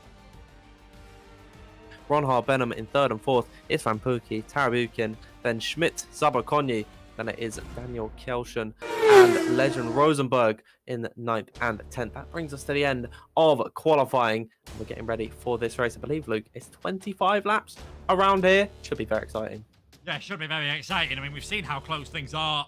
First stage of the race, it'll be interesting to see whether any of the drivers try and break away, try to break that 1 second window because of how important it can be. We saw drivers try that last time out at Bahrain. Didn't quite work out, though, for them in the end. 6.174 kilometres, 3.836 miles. Second longest circuit on the Formula 1 calendar. And there are rumours when Saudi Arabia gets a permanent circuit, they are going to go to an even longer one, which would be something crazy to say. I think no matter what, we know this is going to be a pretty crazy race here. Hearing that Ron Haar's, car may have had some sort of issue with the game, and that's why he had to leave and rejoin, which is a bit of a shame for him, but starting in third place, not exactly a disaster. As he said, he's going to be very fired up indeed. And the three main championship protagonists that are here tonight are starting on the top two rows of the grid. Looking forward to this one. Yeah, absolutely. Let us know, everyone, in the live chat who you think is going to be taking the win tonight and the two drivers that will be joining them on the podium. Certainly, Nicolas Longuet looks to be the man to beat. But Danny Berejnay, of course, coming in this season, making his debut, has already come out with a bang. Luke, who are you going for the podium? I think I'm going to go for Longuet to take the victory. I'm going to go for Benham in second place and Berejnay in third. So no Ron Haar on the podium for Luke Etheridge. I'm going to go a little bit of a different way. I think that Danny Berejnay on debut, he's going to take victory. Ron Haar in second and Nicolas Longuet in third. Shot in the dark, to be completely honest. But we'll see how this race pans out. So we're getting ready to go here in Saudi Arabia. A race that always provides action here in WOR as the 5 red lights comes on now. It's Longuet from Berejnay, and we are underway here in Jeddah, and it looks to be a good start for Nicolas Longuet, headed down in towards the first corner. Berejnay going to try and challenge to the inside. Jake Benham sticking his nose in there towards the back of the Haas car and of Thomas Ron Haar, who's now trying to challenge for P2. They're single file headed down in towards the first sector now, in towards the twisties. Andrew Tarabukin gets by on his Van Pookie, and they're going to run side by side through here as they weave their way through the first sector. It's Van Pookie and Tarabukin still running wheel to wheel. Pookie is just about going to come out ahead through turns number 8 and 9, but at the end of the first sector already, Luke, I think there might have been a spin further back behind. Maybe that was just my eyes playing tricks on me, but Luke, it is Longuet leading from Berejnay, Ron Haar in third and Jake Benham in fourth. Yeah, decent start in the end from everyone, keeping it nice and clean. Jack West making up some places early on alongside Alessio De Capua. Obviously, Matthias Van Erven not in the session, so we have effectively got 19 cars here. But yeah, it looked like Ron Haar had a poor start, but was able to use the outside line through turn number 1. Got a bit of a run on Danny Berejnay. They all settled themselves down in the end. No major changes across the entire grid. Buffer, the biggest gainer of 2 places. Parnell, the biggest loser of 2 places. Other than that, the majority of the field has actually stayed in the same place, and a couple of drivers moving up and moving down one, all on the hard tyres. Apart from Van Erven's AI car, I think proving once again that AI nowhere near quite intelligent enough there, as Jack West having plenty of fun on this first lap. Down the inside of Jan Halliday, he gets himself up in towards 12th place. End of lap 1 though, is Nico Longuet in the lead of this race by around half a second. We'll see if he tries to go for it now, but before the DRS is activated, of course, at the end of the next lap. Yep, seems like some moves further back behind being made. Alessio De Capua going up the inside in turn number 1 of Jan Halliday, and they're going to run wheel to wheel off the exit, off the corner. Harlan Marquis trying to file his way in through here, but I think Alessio De Capua is just about going to stay ahead. That's Jan Halliday losing 2 places in the space of just a few corners. At the front of the order, Danny Berejnay feeling the pressure from Thomas Ron Haar, who is on the battery, headed down in towards turn number 13. This was formerly a DRS zone, but now these drivers have just got to use their raw engine power, a little bit of battery if they want to compete through there. A little bit of dirty air caught on the Haas, and he is going to run ever so slightly wide, sacrifice a little bit of time to the man in front, the Hungarian driver, veteran in the F1 esports scene. We'll see what he can do as he tries to get closer to Nicolas Longuet. But Luke, it just seems to be a great run for the Ferrari so far. He's now stretching that advantage as much as possible, and I wonder if he's going to be able to get out of that 1 second window in the next few laps. Yeah, used a bit of ERS there coming out of 22 and 23. As soon as you've got the traction, that's when you want to be burning it. Using it at the end of the straight, you're more drag limited at that point, so it doesn't really gain you anything. It's all about trying to get that little bit of boost of acceleration, but no real major splits in the field at the moment. Yannick Schmidt was all over the back of Ben Shashabo Konyi, and Jack West having a very fascinating first few laps of the race here, going side by side down towards turn number 1 alongside Tycho Hardy, not quite able to make that move stick. We'll see if he's able to do so once the DRS is activated. Valentin Bruffer fighting with the 2 Aston Martins here. Is he going to come out on top? 2 great British names, of course, McLaren and Aston Martin. Bruford ahead of Marquis and McBride. So that is now Bruford up in towards 15th place. Very nicely done for him, having started at the back of the grid. It's been a tidy first couple of laps. I realise that I'm tempting fate at the moment, and now it looks like Longuet just potentially starting to stretch his legs a bit, but not using DRS to do so. So clearly all just playing a long game here. They know how important things are going to be in the last few laps of this race once the cat and mouse starts with those two DRS zones on the final straight and on the start-finish straight.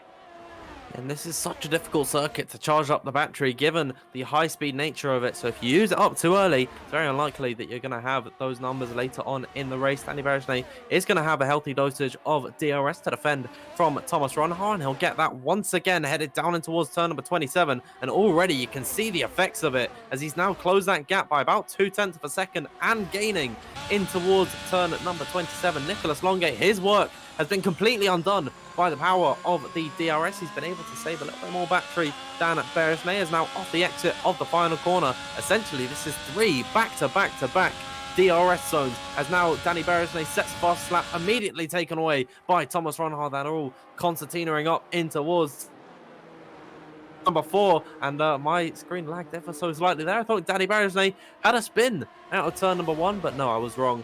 My uni Wi-Fi once again playing tricks on me, but as they hit the first sector once again, Nico Longuet leading from Berejnay. Ronhaar very close in behind in P3. And then Jake Benham, don't count him out. He's not used any of the battery so far in this race. He's 95% in that Mercedes. We could see him come into effect later on in this race. Yeah, very classic Jake Benham performance at the moment, just sort of playing that long game. He knows there's nothing to be gained by going for any silly moves at this point of the stage.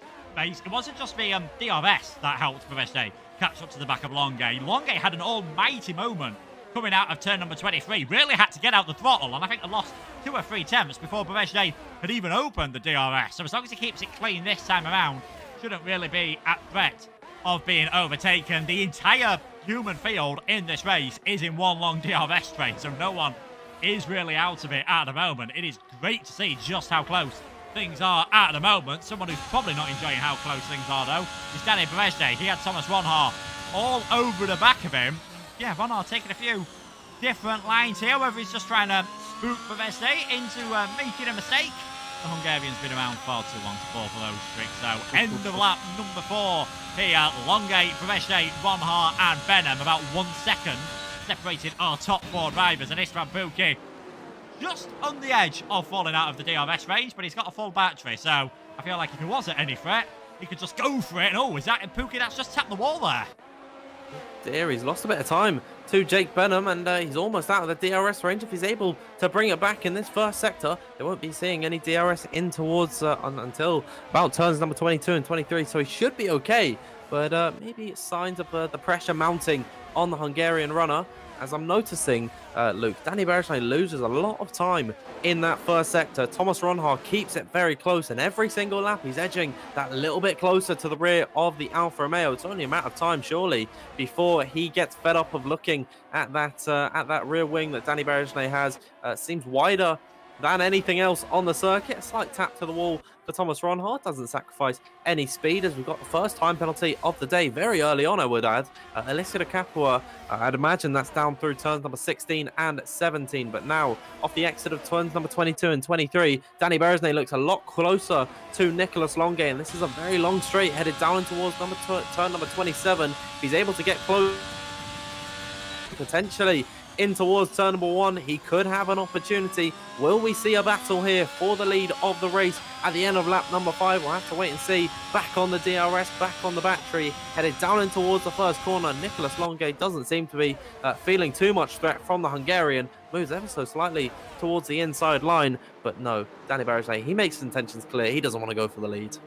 Now, and it's typical to what you see at this point in the race. Maybe, you know, in about 5 or 6 laps time, once we're starting to think about the pit stop period, once we're into double figures in terms of lap times, drivers might start to go for things, especially if the double stack is going to be a bit of a worry. So Yannick Schmidt and Daniel Shelson, looking at them in 8th and 9th at the moment, because going onto a fresher set of tyres, the undercut could be quite powerful around here, especially once you've got warmed up tyres on the next lap and the driver that you're trying to overtake trying to quickly get some heat into those tyres.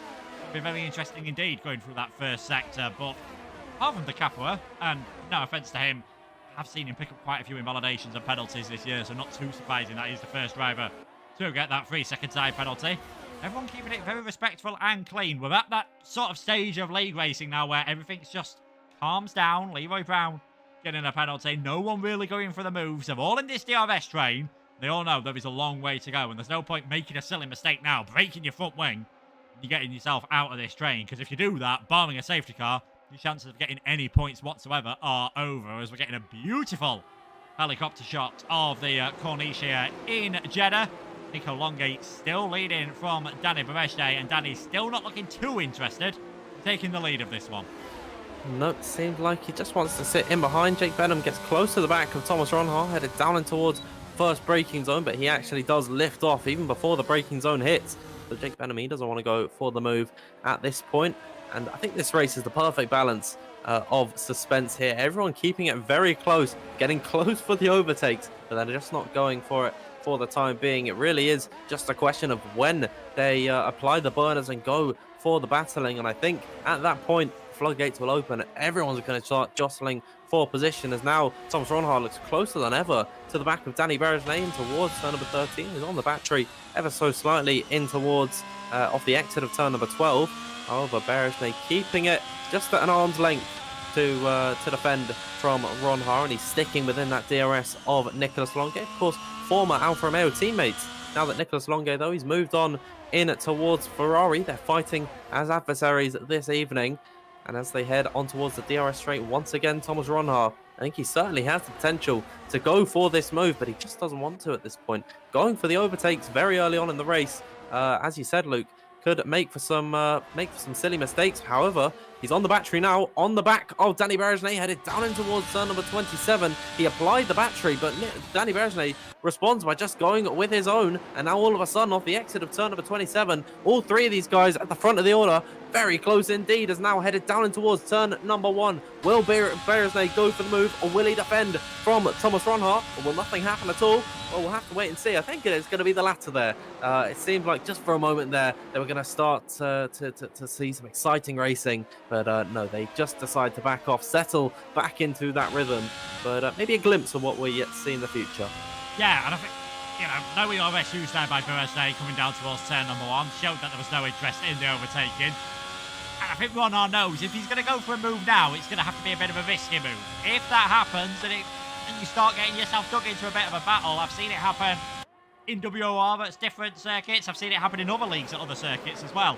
Just allow the lead driver to wave goodbye and go off into the distance. And Longate would absolutely love to be put under absolutely no pressure to be able to build a bit of a gap at the moment. So going for an overtake at this point, yes, we'd love to see them fighting tooth and nail every single lap, but it really does no one any favours. And it's all about that little bit of patience that these drivers have got to have about knowing when to strike and when to just sit there and wait for the moves. The point system here in WOR identical to that used in Formula 1, apart from the fact that if you get the fastest lap, you do not get any points. So 25 for the winner, 18 for second, 15 for third, and so on and so forth for the top 10 places. They all look a bit more spaced out on this lap. Someone, though, that has burned all his battery and might just be starting to get into a little bit of trouble. He's hanging on the edge of that DRS zone at the moment, but Benchesar Belcogne burned all his ERS up. The first real split in the field possibly starting to form here.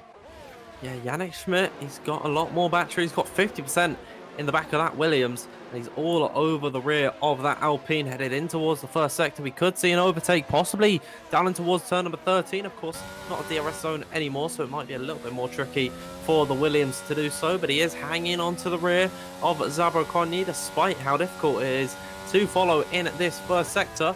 Zabroconi seemingly getting closer to the rear of Tarabuke, and he's just about hanging into that DRS zone. However, if Yannick Schmidt applies that pressure, and we go back to that earlier on, Luke, of how it doesn't really do anyone any favours to go for these overtakes. If Yannick Schmidt sends a move up the inside of Zabroconi, they end up both sacrificing time. They're going to lose the DRS to Tarabukin, and potentially around a high-speed circuit like this, they're not going to see it. They're not going to see them for the rest of the Grand Prix. So, oh dear, Istvan Pukki leaves the session. He's had some sort of crash there. in with his game. Andrei Tarabukin is going to have an easy overtake headed in towards turn number 22 and 23. Big drama for Istvan Pukki. It's disastrous for him, disastrous for Tarabukin as well, because now with Pukki going slower in his AI form, he's not going to have the DRS on those in front. Yeah, so that's a big break for the top 4 drivers. They're able to just get away here, and you've got Yannick Schmidt trying to go round the outside of Ben Shashab-Okonye. He's going to have to back out of that one, but he's going to find himself getting squeezed towards the wall, but no ERS, no DRS, no hope for the Alpine here as Ronhar sets the fastest lap of the race. Yannick Schmidt up into 7th place. He'll fly past Istvan Pukki's AI car. Yeah, I really hope the Hungarian in the Alpha Tauri is able to rejoin the session, because that is not what you want to be seeing whatsoever for him, especially for someone, let's be honest, has still got a really good chance of taking the victory in this championship. And Thomas Ronhar with that fastest lap, still all over the back of Danny Berezhny. Again, still not able to do anything. I think, as Pukki thankfully is able to rejoin the session, I think it's coming in the next lap or two. You'll start to see the pit stops, start to see the moves. Yeah, Thomas Ronhard getting a little bit impatient on the rear of Danny Berezhny. He burnt a lot of battery on that last lap. He was down all the way in towards 60%. Istvan Pukki been able to get back in his car. However, he's down in 12th position, and he'll certainly have to do a recovery drive up the grid once again, as Thomas Ronhard on the battery once again out of the exit of turn number 16. He closes to the rear of Danny Berezhny, who is once again feeling the pressure, feeling the effects of Thomas Ronhard in behind. We'll see if the Dutchman goes for this move, headed down in towards turn number 27, really close to the rear of Berezhny this time by. He's on the battery ever so slightly, but maybe he's defending from Jake Benham, because he's getting very close and looks towards the outside line. The All-Star trying to send a move on Thomas Ronhard. Will he pull a switchback as he gets the better line, the better exit out of turn number 27? He's on the battery and following in the wheel tracks of the Dutchman, headed down in towards turn 1. Fastest lap for the Mercedes. He has to look to the outside line. Thomas Ronhard defending to the left-hand side, but Jake Benham's going to soar around the outside. He's got the inside for turn number 2, and they're going to run wheel to wheel off the exit of turn number 3. Thomas Ronhard sublime defending from the Dutchman. He's going to hold on to that position. Jake Benham certainly going to feel a little bit frustrated that he's not been able to get onto the podium provisionally in this race. And what a battle we've just seen there, Luke. Yeah, just on that tighter line, obviously, that he had to take through turn number 2. Couldn't quite get the power down. Good Benham, so ends up losing out to Ronhard. If they'd have gone side by side through 4 and 5, that'd have been big news for Longue and Berezhny. They might have been able to get away. And at the front, I'm going to be honest, it looks as though Berezhny was not too far off the back of Nico Longue, but in the end, not able to do anything about that one. Fair play to Andrei Tarabukin. He's burned up a lot of his battery, but he has got back within 1 second of these leaders, so that just closes everything back up once again, which is great to see. It's be a brave person to call the way this race is going. We've still obviously got over half of it to go. We're still yet to see any pit stops, but any one of those top 4 look fantastically fast. And if they start fighting too hard, or they got caught out with a safety car or a surprise pit strategy from some of the others, yeah, I wouldn't be surprised if anyone takes the victory in this race at the moment. On towards lap number 12. Are we going to see anyone dive in towards the pit lane then for the set of the medium tyres? None of our front runners. Best day again, all over the back of Nicolas Longue, and again, no interest in going for the move. Tycho Hardy has though past Ben Shashab-Okonye, who's really starting to struggle with his battery. That is the Alpha Tauri into 9th. Yeah, he's got Jack West just been in behind, and Jack West, Luke, he's been one of the most racy, I'd say, all evening. He's up 3 places in this Grand Prix. I think if he gets this move on Ben Shashab-Okonye in that top 10, could be a little bit of a dark horse for some good points later on in this Grand Prix. Still very tight throughout the entire grid, and just looking at it now, there is still one big DRS train throughout this order, all the way down in towards 17th position, where Leroy Brown and Liam Parnell are both dropped off the back of the order. Harlan Marquise has come into the pit lane. He's fitted the medium tyres, and I wonder if that's going to inspire an undercut from any of the other runners in this race, as Thomas Ronhard on the battery, on the back of Danny Berezhny once again. Will he utilise that DRS and the battery headed down towards turn number 22 and 23? You'd be a brave and stupid and ballsy man if you want to go for a move in that series of that fast left and then into a quick right. And he's going to hang back for the time being. However, he's on the battery off the exit of turn number 25. He's closing to the rear of Danny Berezhny, not utilising it this time by, and into the braking zone they go.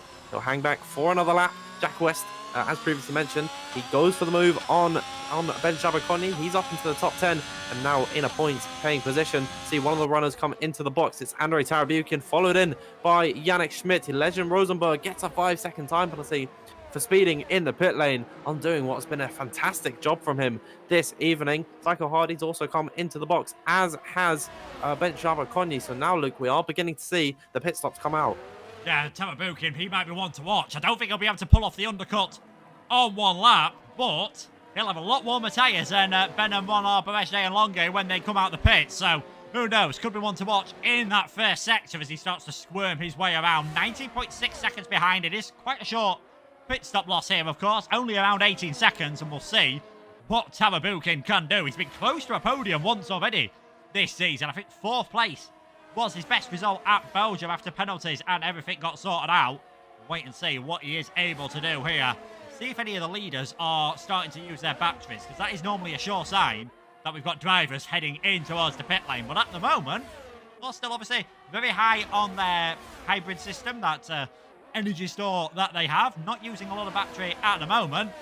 I think now we're just starting to see a bit more from Longe, so wouldn't be surprised to see at least one of those front 4 drivers react and come into the pits.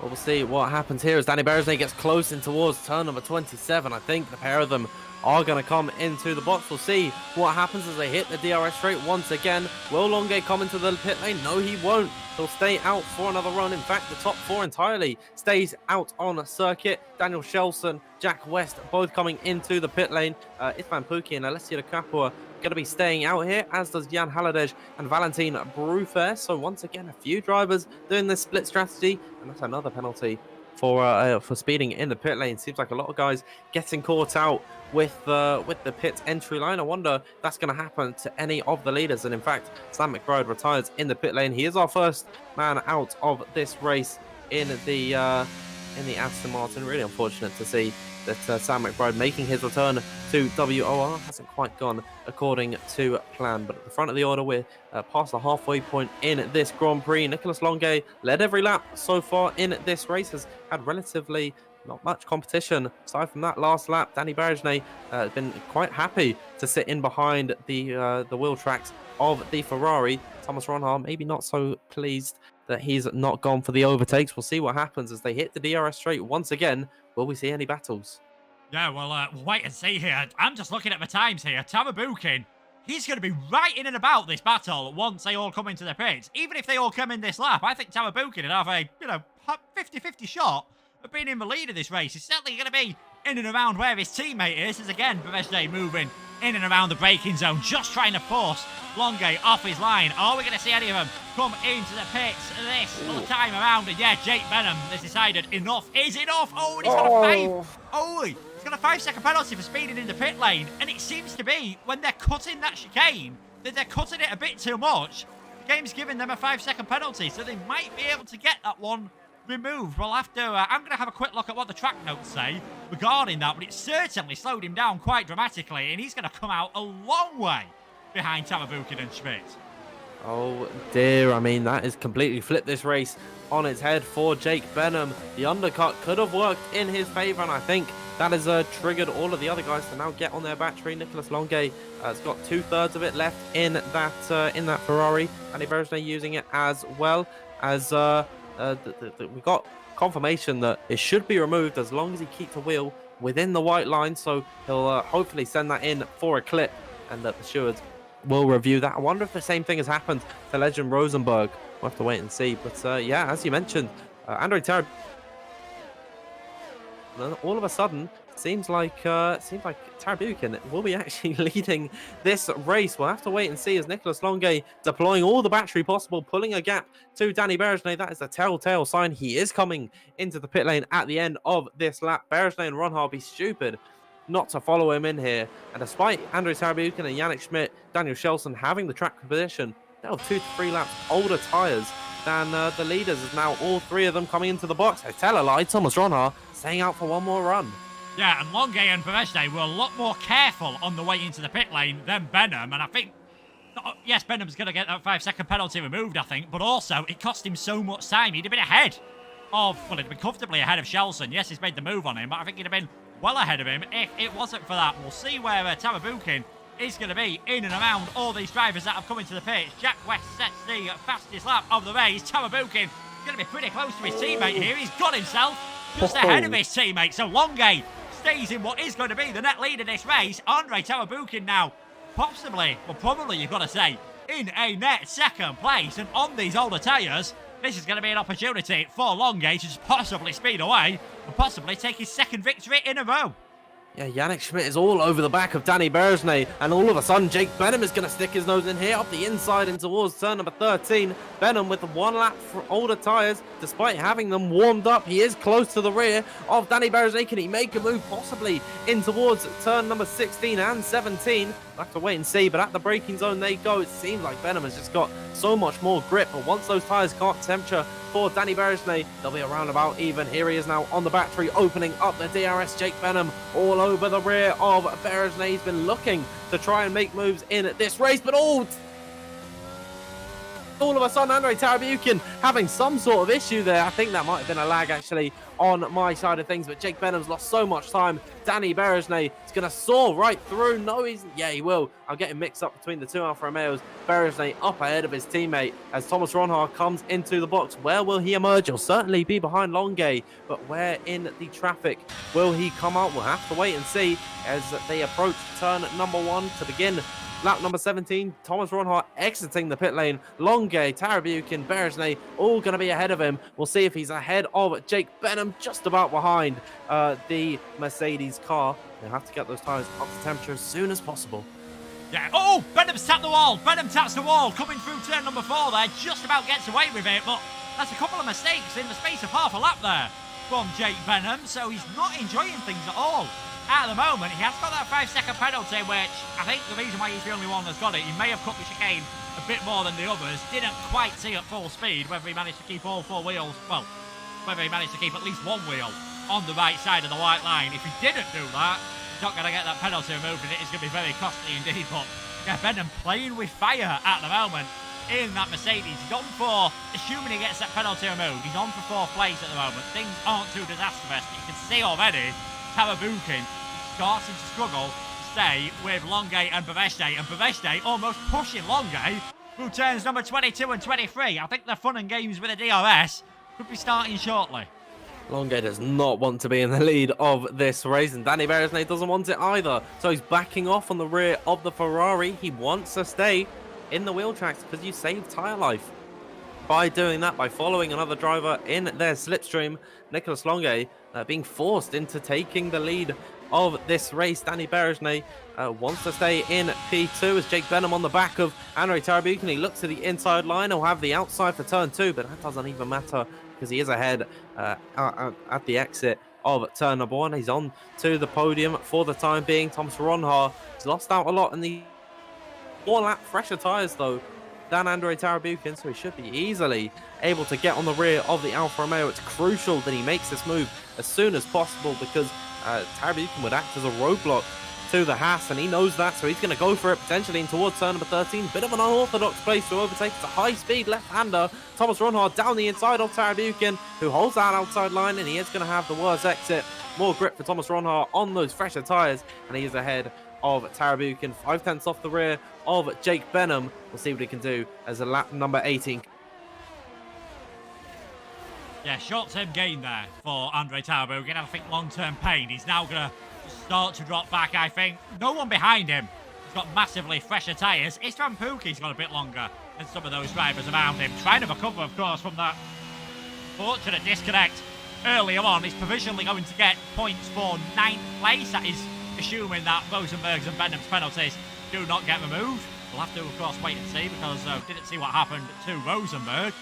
Still, Bergesnay, no interest in taking the lead of this race in towards the final corner. He has got an interest, though, in doing it on the start-finish straight. Danny Bergesnay into the lead of the race on lap number 19, comfortably ahead before we get to turn number 1. Now is the Hungarian going to put the hammer down? Is he just going to try and put a bit of a break in the field as Jan Haladej speeding in the pit lane and retiring? Such a shame for him after looking good for possible points earlier on. But we've had our first change for the lead out on track. It's now the Alfa Romeo of Danny Bergesnay who leads in Jeddah. Yeah, Nicolas Longe was quite happy to let Bergesnay go by. Didn't put up too much of a fight, and he's got a little bit more battery in the back of that Ferrari. Jake Benham, he's quite low actually in terms of the ERS, only 40% for him. Thomas Ronhard, not much better with 50% in the back of his Haas. And Ray Tarabukin, fair play to him, Luke. He is hanging on in there despite having the older tyres. He's still within DRS range of the leaders, and if there's some monumental accident between them, he'll be the first one to pick up the pieces, as Jake Benham looks to be a little bit slower than Nicholas Longe for the time being, and Thomas Ronhard seems incentivized to go for a move. He's close through turn number 22 and 23. Will he get on the battery off the exit of 23, 24 and 25, headed down in towards the DRS zone? There you go. He's on the back of Jake Benham, but Benham holding his line. Thomas Ronhard not using the ERS as they close in towards the braking zone. Ronhard does get close, not close enough to send a move. I don't think he really wanted to go for the overtake through here, potentially going towards turn number 1. He's got a worse exit than Jake Benham. He's used a little bit of the battery down these two straights, and he'll stay in P3 for the time being, closing to the rear of Nicholas Longe, and the leaders just get that little bit closer. Yeah, if this were the final laps of the race, I think we'd have been seeing a bit of a move there, as we're almost 3 wide towards turn 1. In the background, Bruffer and De Capua both ahead of Charbo Conye. Contact between the McLaren and the Mercedes, but Valentin Bruffer able to make it through. He is up into 12, started at the back of the grid. Let's not forget, and like you said, you never know. Any carnage up ahead, you might have a bit of a chance of getting some points here. And last week, we saw Luke Smith driving comfortably towards the front of the field, made a, by his standards, an inexplicable mistake, and ended up dropping all the way down the field and retiring from the race in the end. Who's to say here? Hopefully we don't get that, but who's to say under the pressure as the tyres start to wear? We've already seen Benham clip the wall. Who's to say we won't see another mistake here? At the moment, if we are going to see any overtakes, it is Ronhard looking all over the back of Jake Benham at the moment. I don't think Benham's got any damage. I think if he did have damage, he'd be losing a lot more time than he was. And I think that's Ronhard who's clipped the wall in towards turn number 22. So he now loses all that advantage he's gained over the rest of the lap. Yeah, he quietened down for that lap there, and he didn't want to go for the move, but now clipping that wall ever so slightly, I think he's going to want to pick up the pace, get onto the back of Jake Benham, as Danny Barrismay, he doesn't try to defend from Longe, and Longe doesn't want to go for the move. With 5 laps to go left in this race, surely now they have to pick up the pace, because the laps are beginning to run down. We'll see who eventually ends out being the winner. Nicholas Longe certainly looked to be the man to beat in this race, as this Fampuki makes a move on Jack West, and oh dear, he's tagged the rear wheel of the AlphaTauri. Jack West sent into a spin. He's gone around at turn number 3. He's going to be passed by everyone. It's been a disastrous day for him, crashing in qualifying, starting in the lower pack, and now he's all the way down in 14th position. Pretty much all of his hard work earlier on in this race has been completely undone. Yeah, such a shame for him. He fought so hard in the early stages, and obviously I think West wanting to get up the field after a poor qualifying session with that crash. Pookie wanting to get up the field after his disconnection. Neither of them really giving an inch there, and unfortunately for West, it was him who came out worst, but Pookie also getting a 3-second time penalty. Possibly, if there's a bit more drama in this race, possibly that is going to cost him later on. At the moment, though, those 3-second penalties means he won't lose any places, as he's 6 seconds ahead of Valentin Bruffer at the moment. Ronhard again, all over the back of Jake Benham. But again, is he going to bother going for things? Is he going to bother making a move into the final corner? Not on this occasion, but he's forced Benham to take a tighter line. So this could be an opportunity for Ronhard. Drifts his way through the final corner. This is the closest he's been. Still not sure if he's close enough, though. Here he comes now in towards turn number 1. Benham defending to the inside line. Ronhard has got to look the long way round, and there he goes around the outside of turn number 2. Jake Benham, fair enough to shut the door there. Ronhard wasn't fully alongside at the braking zone, and that was a very nice bit of defending from Benham. It was hard but fair, and he is going to stay in P3 ahead of Thomas Ronhard for the time being. However, the Dutchman all over the back of him. Jake Benham looks out of shape in this first sector. Will Ronhard go for the move in towards turn number 13? We'll see if he uses the battery through here. Doesn't look like it for the time being. Good defense, I'd say, from Jake Benham. He stays ahead in P3 with that 5-second time penalty to his name. He believes he is going to get that one removed, and I think we also do think he is going to get that one taken away from him. We'll have to wait and see where he files out at the end of this race. Once again, though, ring ding ding, we could have another bout between the men fighting for the podium position because here comes Thomas Ronhar. He's now 2/10 off the back of Jake Benham on this DRS straight. And surely, Luke, in towards turn number 27, he's going to get desperate through here. Yeah, both of them, though, in this fighting, they've got about, I think it's about 50%, 60% less battery than Beresde and Longuet, so they're fighting for third place at the moment. It's going to be so tough, I think, for them to get up there with Beresde and Longuet, and that could be another move to watch out for on this lap, because Nico's certainly closer than he's been before. So, on number 22 here, 3 to go at the end of this one. Longuet still not interested in going for the lead of this race. Ronhar not close enough to go for the move on Jake Benham, and Jake not having to defend this time around, which I'm sure he will be absolutely delighted about. As Levo, something's happened here between Jack West and Benjamin Conye coming through the final corner. Yeah, Jacques Conye without a wing, without an end plate on the right-hand side. Something has happened between the pair of them. Jack West comes into the pit lane. He retires from this session. Jack West has had a tumultuous race, to say the very least. And I don't think he's going to be too happy as Jake Benham off the exit of turn number 12 gets on the curb ever so slightly, loses the rear end, and that could invite Thomas Ronhal once again out of turn number 13, potentially go for the move.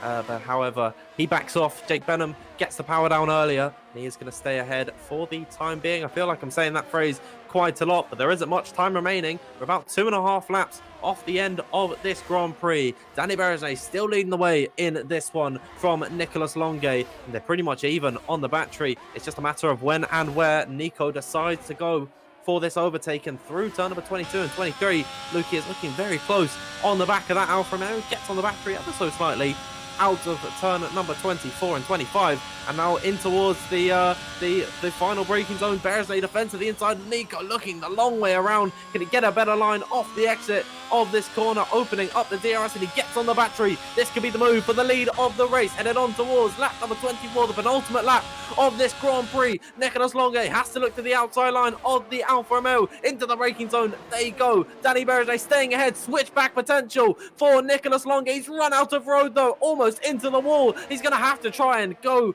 once again on the final lap of this race, but great battling between them. Yeah, Beresde very late on the brakes into turn number 1, perhaps just a tiny bit too late. That gave Longuet all the opportunity that he needed to try and go for the move, but not able to do so. That's allowed Benham and Ronhar to get closer. Yannick Schmitz had an issue on that last lap, so he's now dropped to 10th place, promoting Shelson, Rosenberg, Hardy and Pookie up some positions, and still Thomas Ronhar, he spent the first part of this race staring at the back of Danny Beresde's rear wing. He spent the second half of this race staring at the back of Jake Benham's rear wing. 1.5 laps to go. Surely someone's going to go for the move soon. Absolutely, as now on towards the second sector they go. Nicolas Longuet, he's lost a little bit of time to Danny Beresde this time by, but with the DRS, he'll be able to catch back up to the Hungarian, making his debut this season. And Luke, what a debut it has been for Danny Beresde. Really has rekindled the flame of his esports career, and we'll see what he can do as now in towards the final corner for the penultimate time in this race. Danny Beresde staying ahead of Nicolas Longuet. The pair of them got about 80% in the battery to dump on this final lap, as here they go down in towards turn number 1. Danny Beresde holding that inside line from Nicolas Longuet. He has to go to the outside once again. Corner here, Longuet around the outside he goes, and he makes the move stick. Danny Beresde down into P2, slide there from the Frenchman. They're banging wheels off the exit of turn number 3, and they're going to run side by side potentially through the first sector. Nicolas Longuet slams the door, he says no thank you, and he takes the lead of this race on the final lap of this Saudi Arabian Grand Prix. And Luke, this has been a fantastic battle between this top 4. Oh, I wish I could do split screen, Dan. We've got Tamabukin, Rosenberg, Hardy and Pookie having a fantastic battle for 6th, 7th, 8th and 9th at the moment. Jake Benham was nearly able to take advantage of that battle between Longuet and Beresde. Is still Thomas Ronhar trying to take a wider line, trying something different to have a go at the All-Star, but just not able to do so at the moment. There's 2 more DRS zones left. Is Danny Beresde going to go for it into the final corner, or is he going to leave it right until the death, right until the final lap? DRS open. We don't see many overtakes into this part of the track, and we're not going to see one here. Beresde almost catching us out there. Onto the final straights they go. Who's going to take the win? Who is going to take the victory? Here we go. Nicholas Longe defending to the inside line. Danny Berger looks towards the outside line as they're side by side off the exit of turn number 27. This could go right towards the line. Here we are now. It's Berger. Is it going to be Longe? We'll have to wait and see. But to the line they go. Danny Berger by 1,100 of a second. He takes victory ahead of Nicholas Longe. Welcome.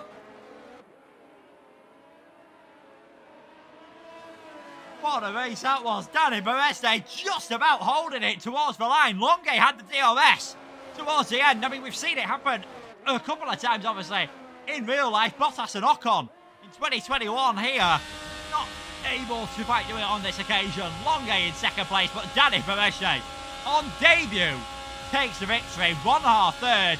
Of course, we don't know whether Benham is going to get his penalty removed. Driver of the day, Valentin Broof. I think there'll be many different contenders for driver of the day there. But yeah, Danny Berger, what a return to WOR for the Hungarian.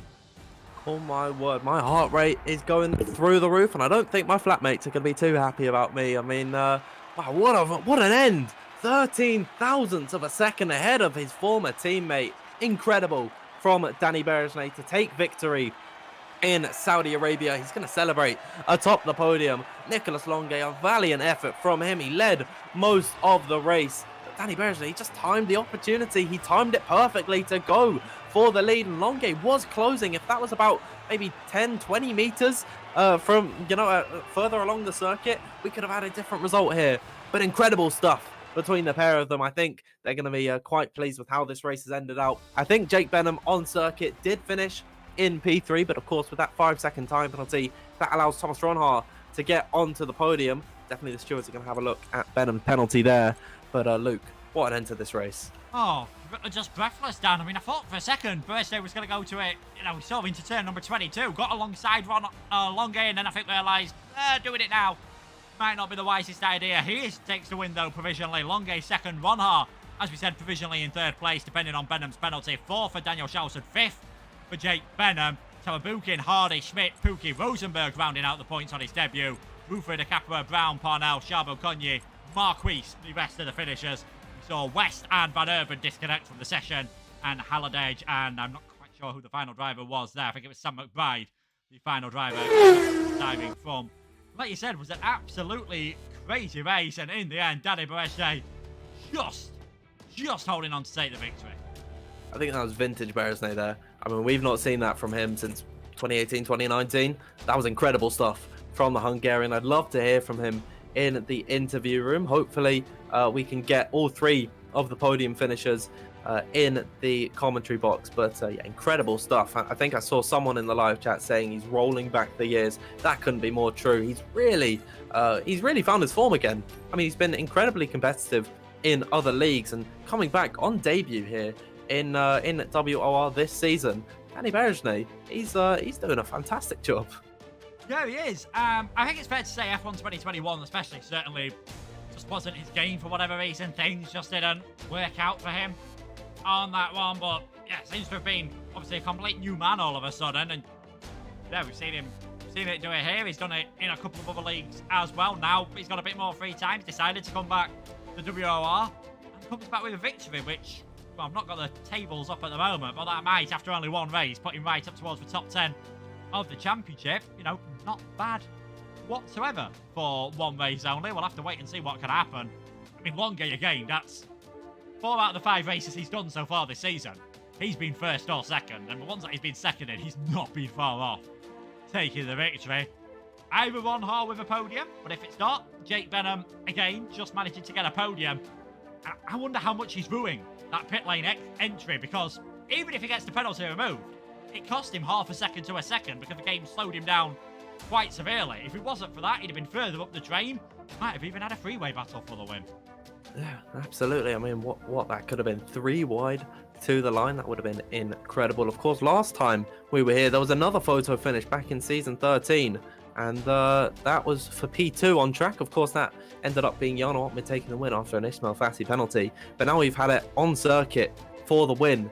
With one of the tightest margins I think I've ever seen in league racing. And after taking this win, I've just looked at standings from previous seasons.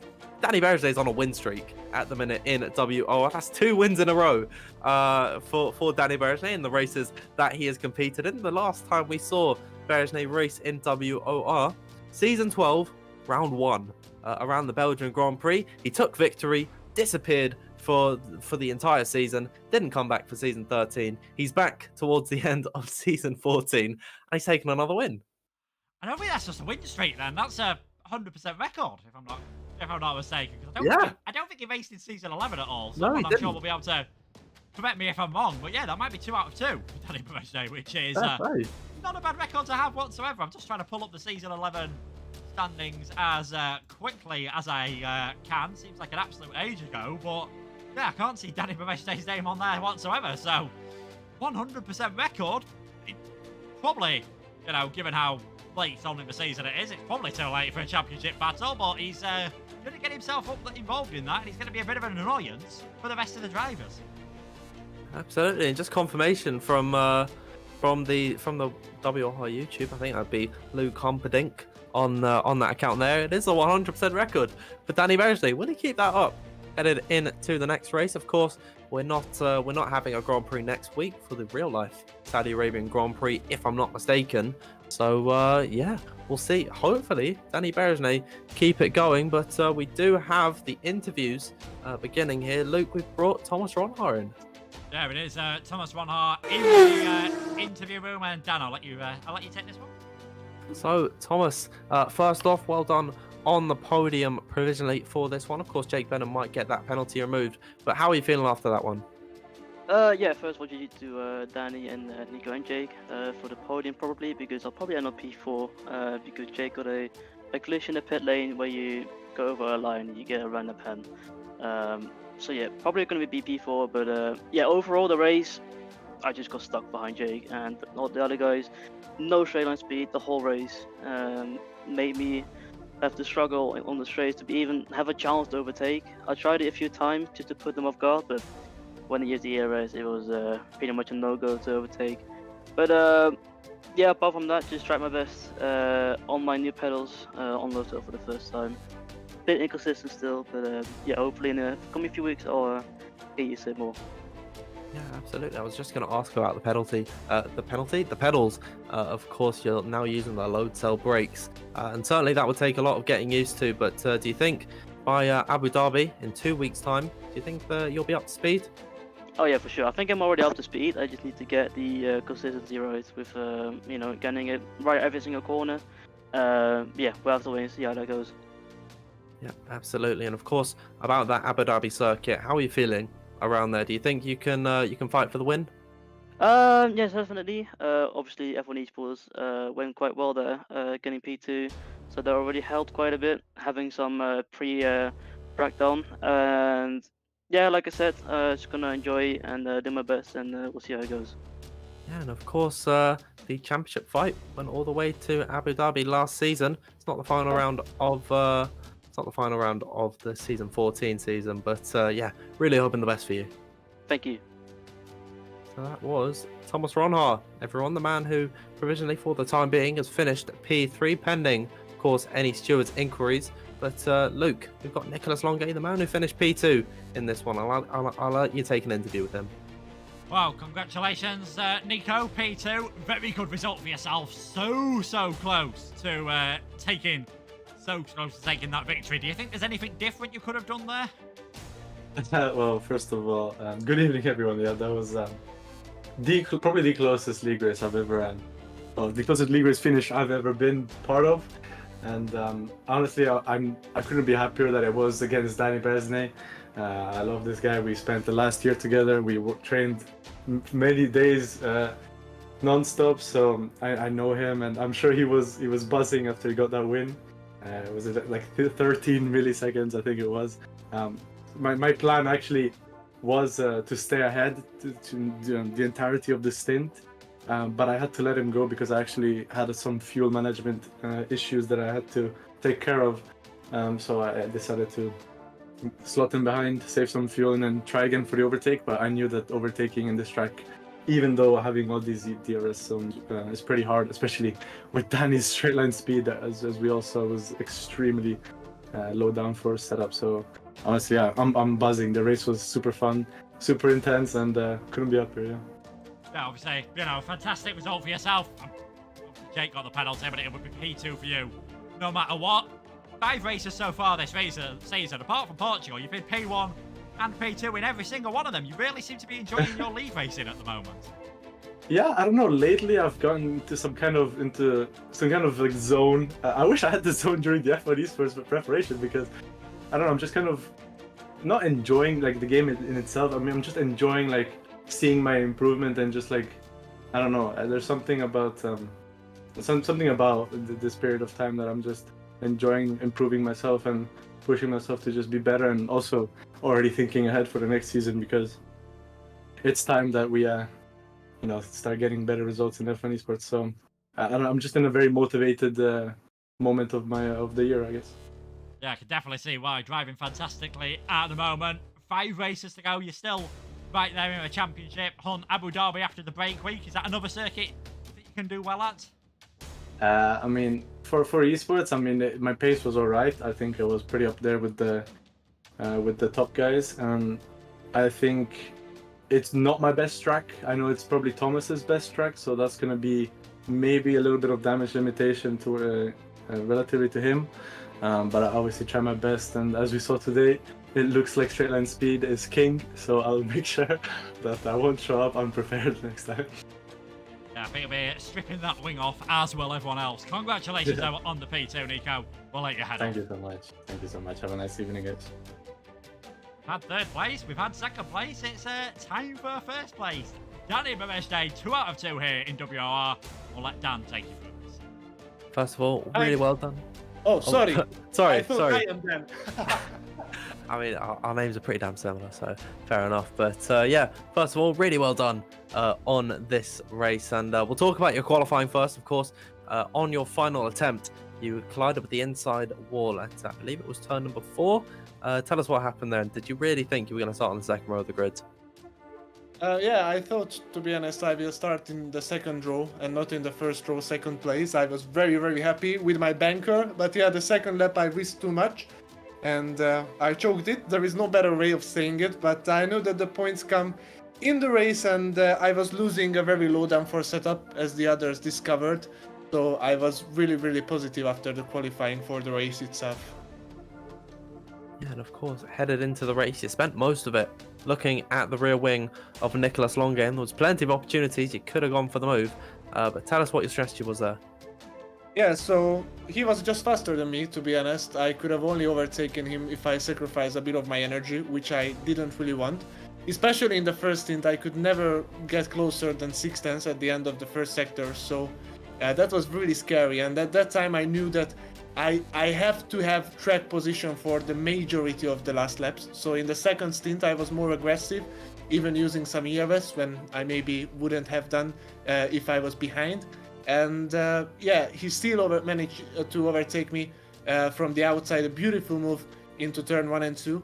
And then yeah, I just tried to follow in the last lap as closely as I possibly could, try to make him defend a couple of times, try to use the advantage of my ERS and straight line speed. And yeah, the most important corners, I absolutely nailed them. Hit all the apexes in dirty, I had the good traction, and oh my god, like it was a really, really, really close finish. I thought I went too deep into the last corner in the last lap. I understeered out a little bit. I was ahead of him, but then I got behind him a little bit by the exit. But he left me enough space, so very grateful for that clean racing out there.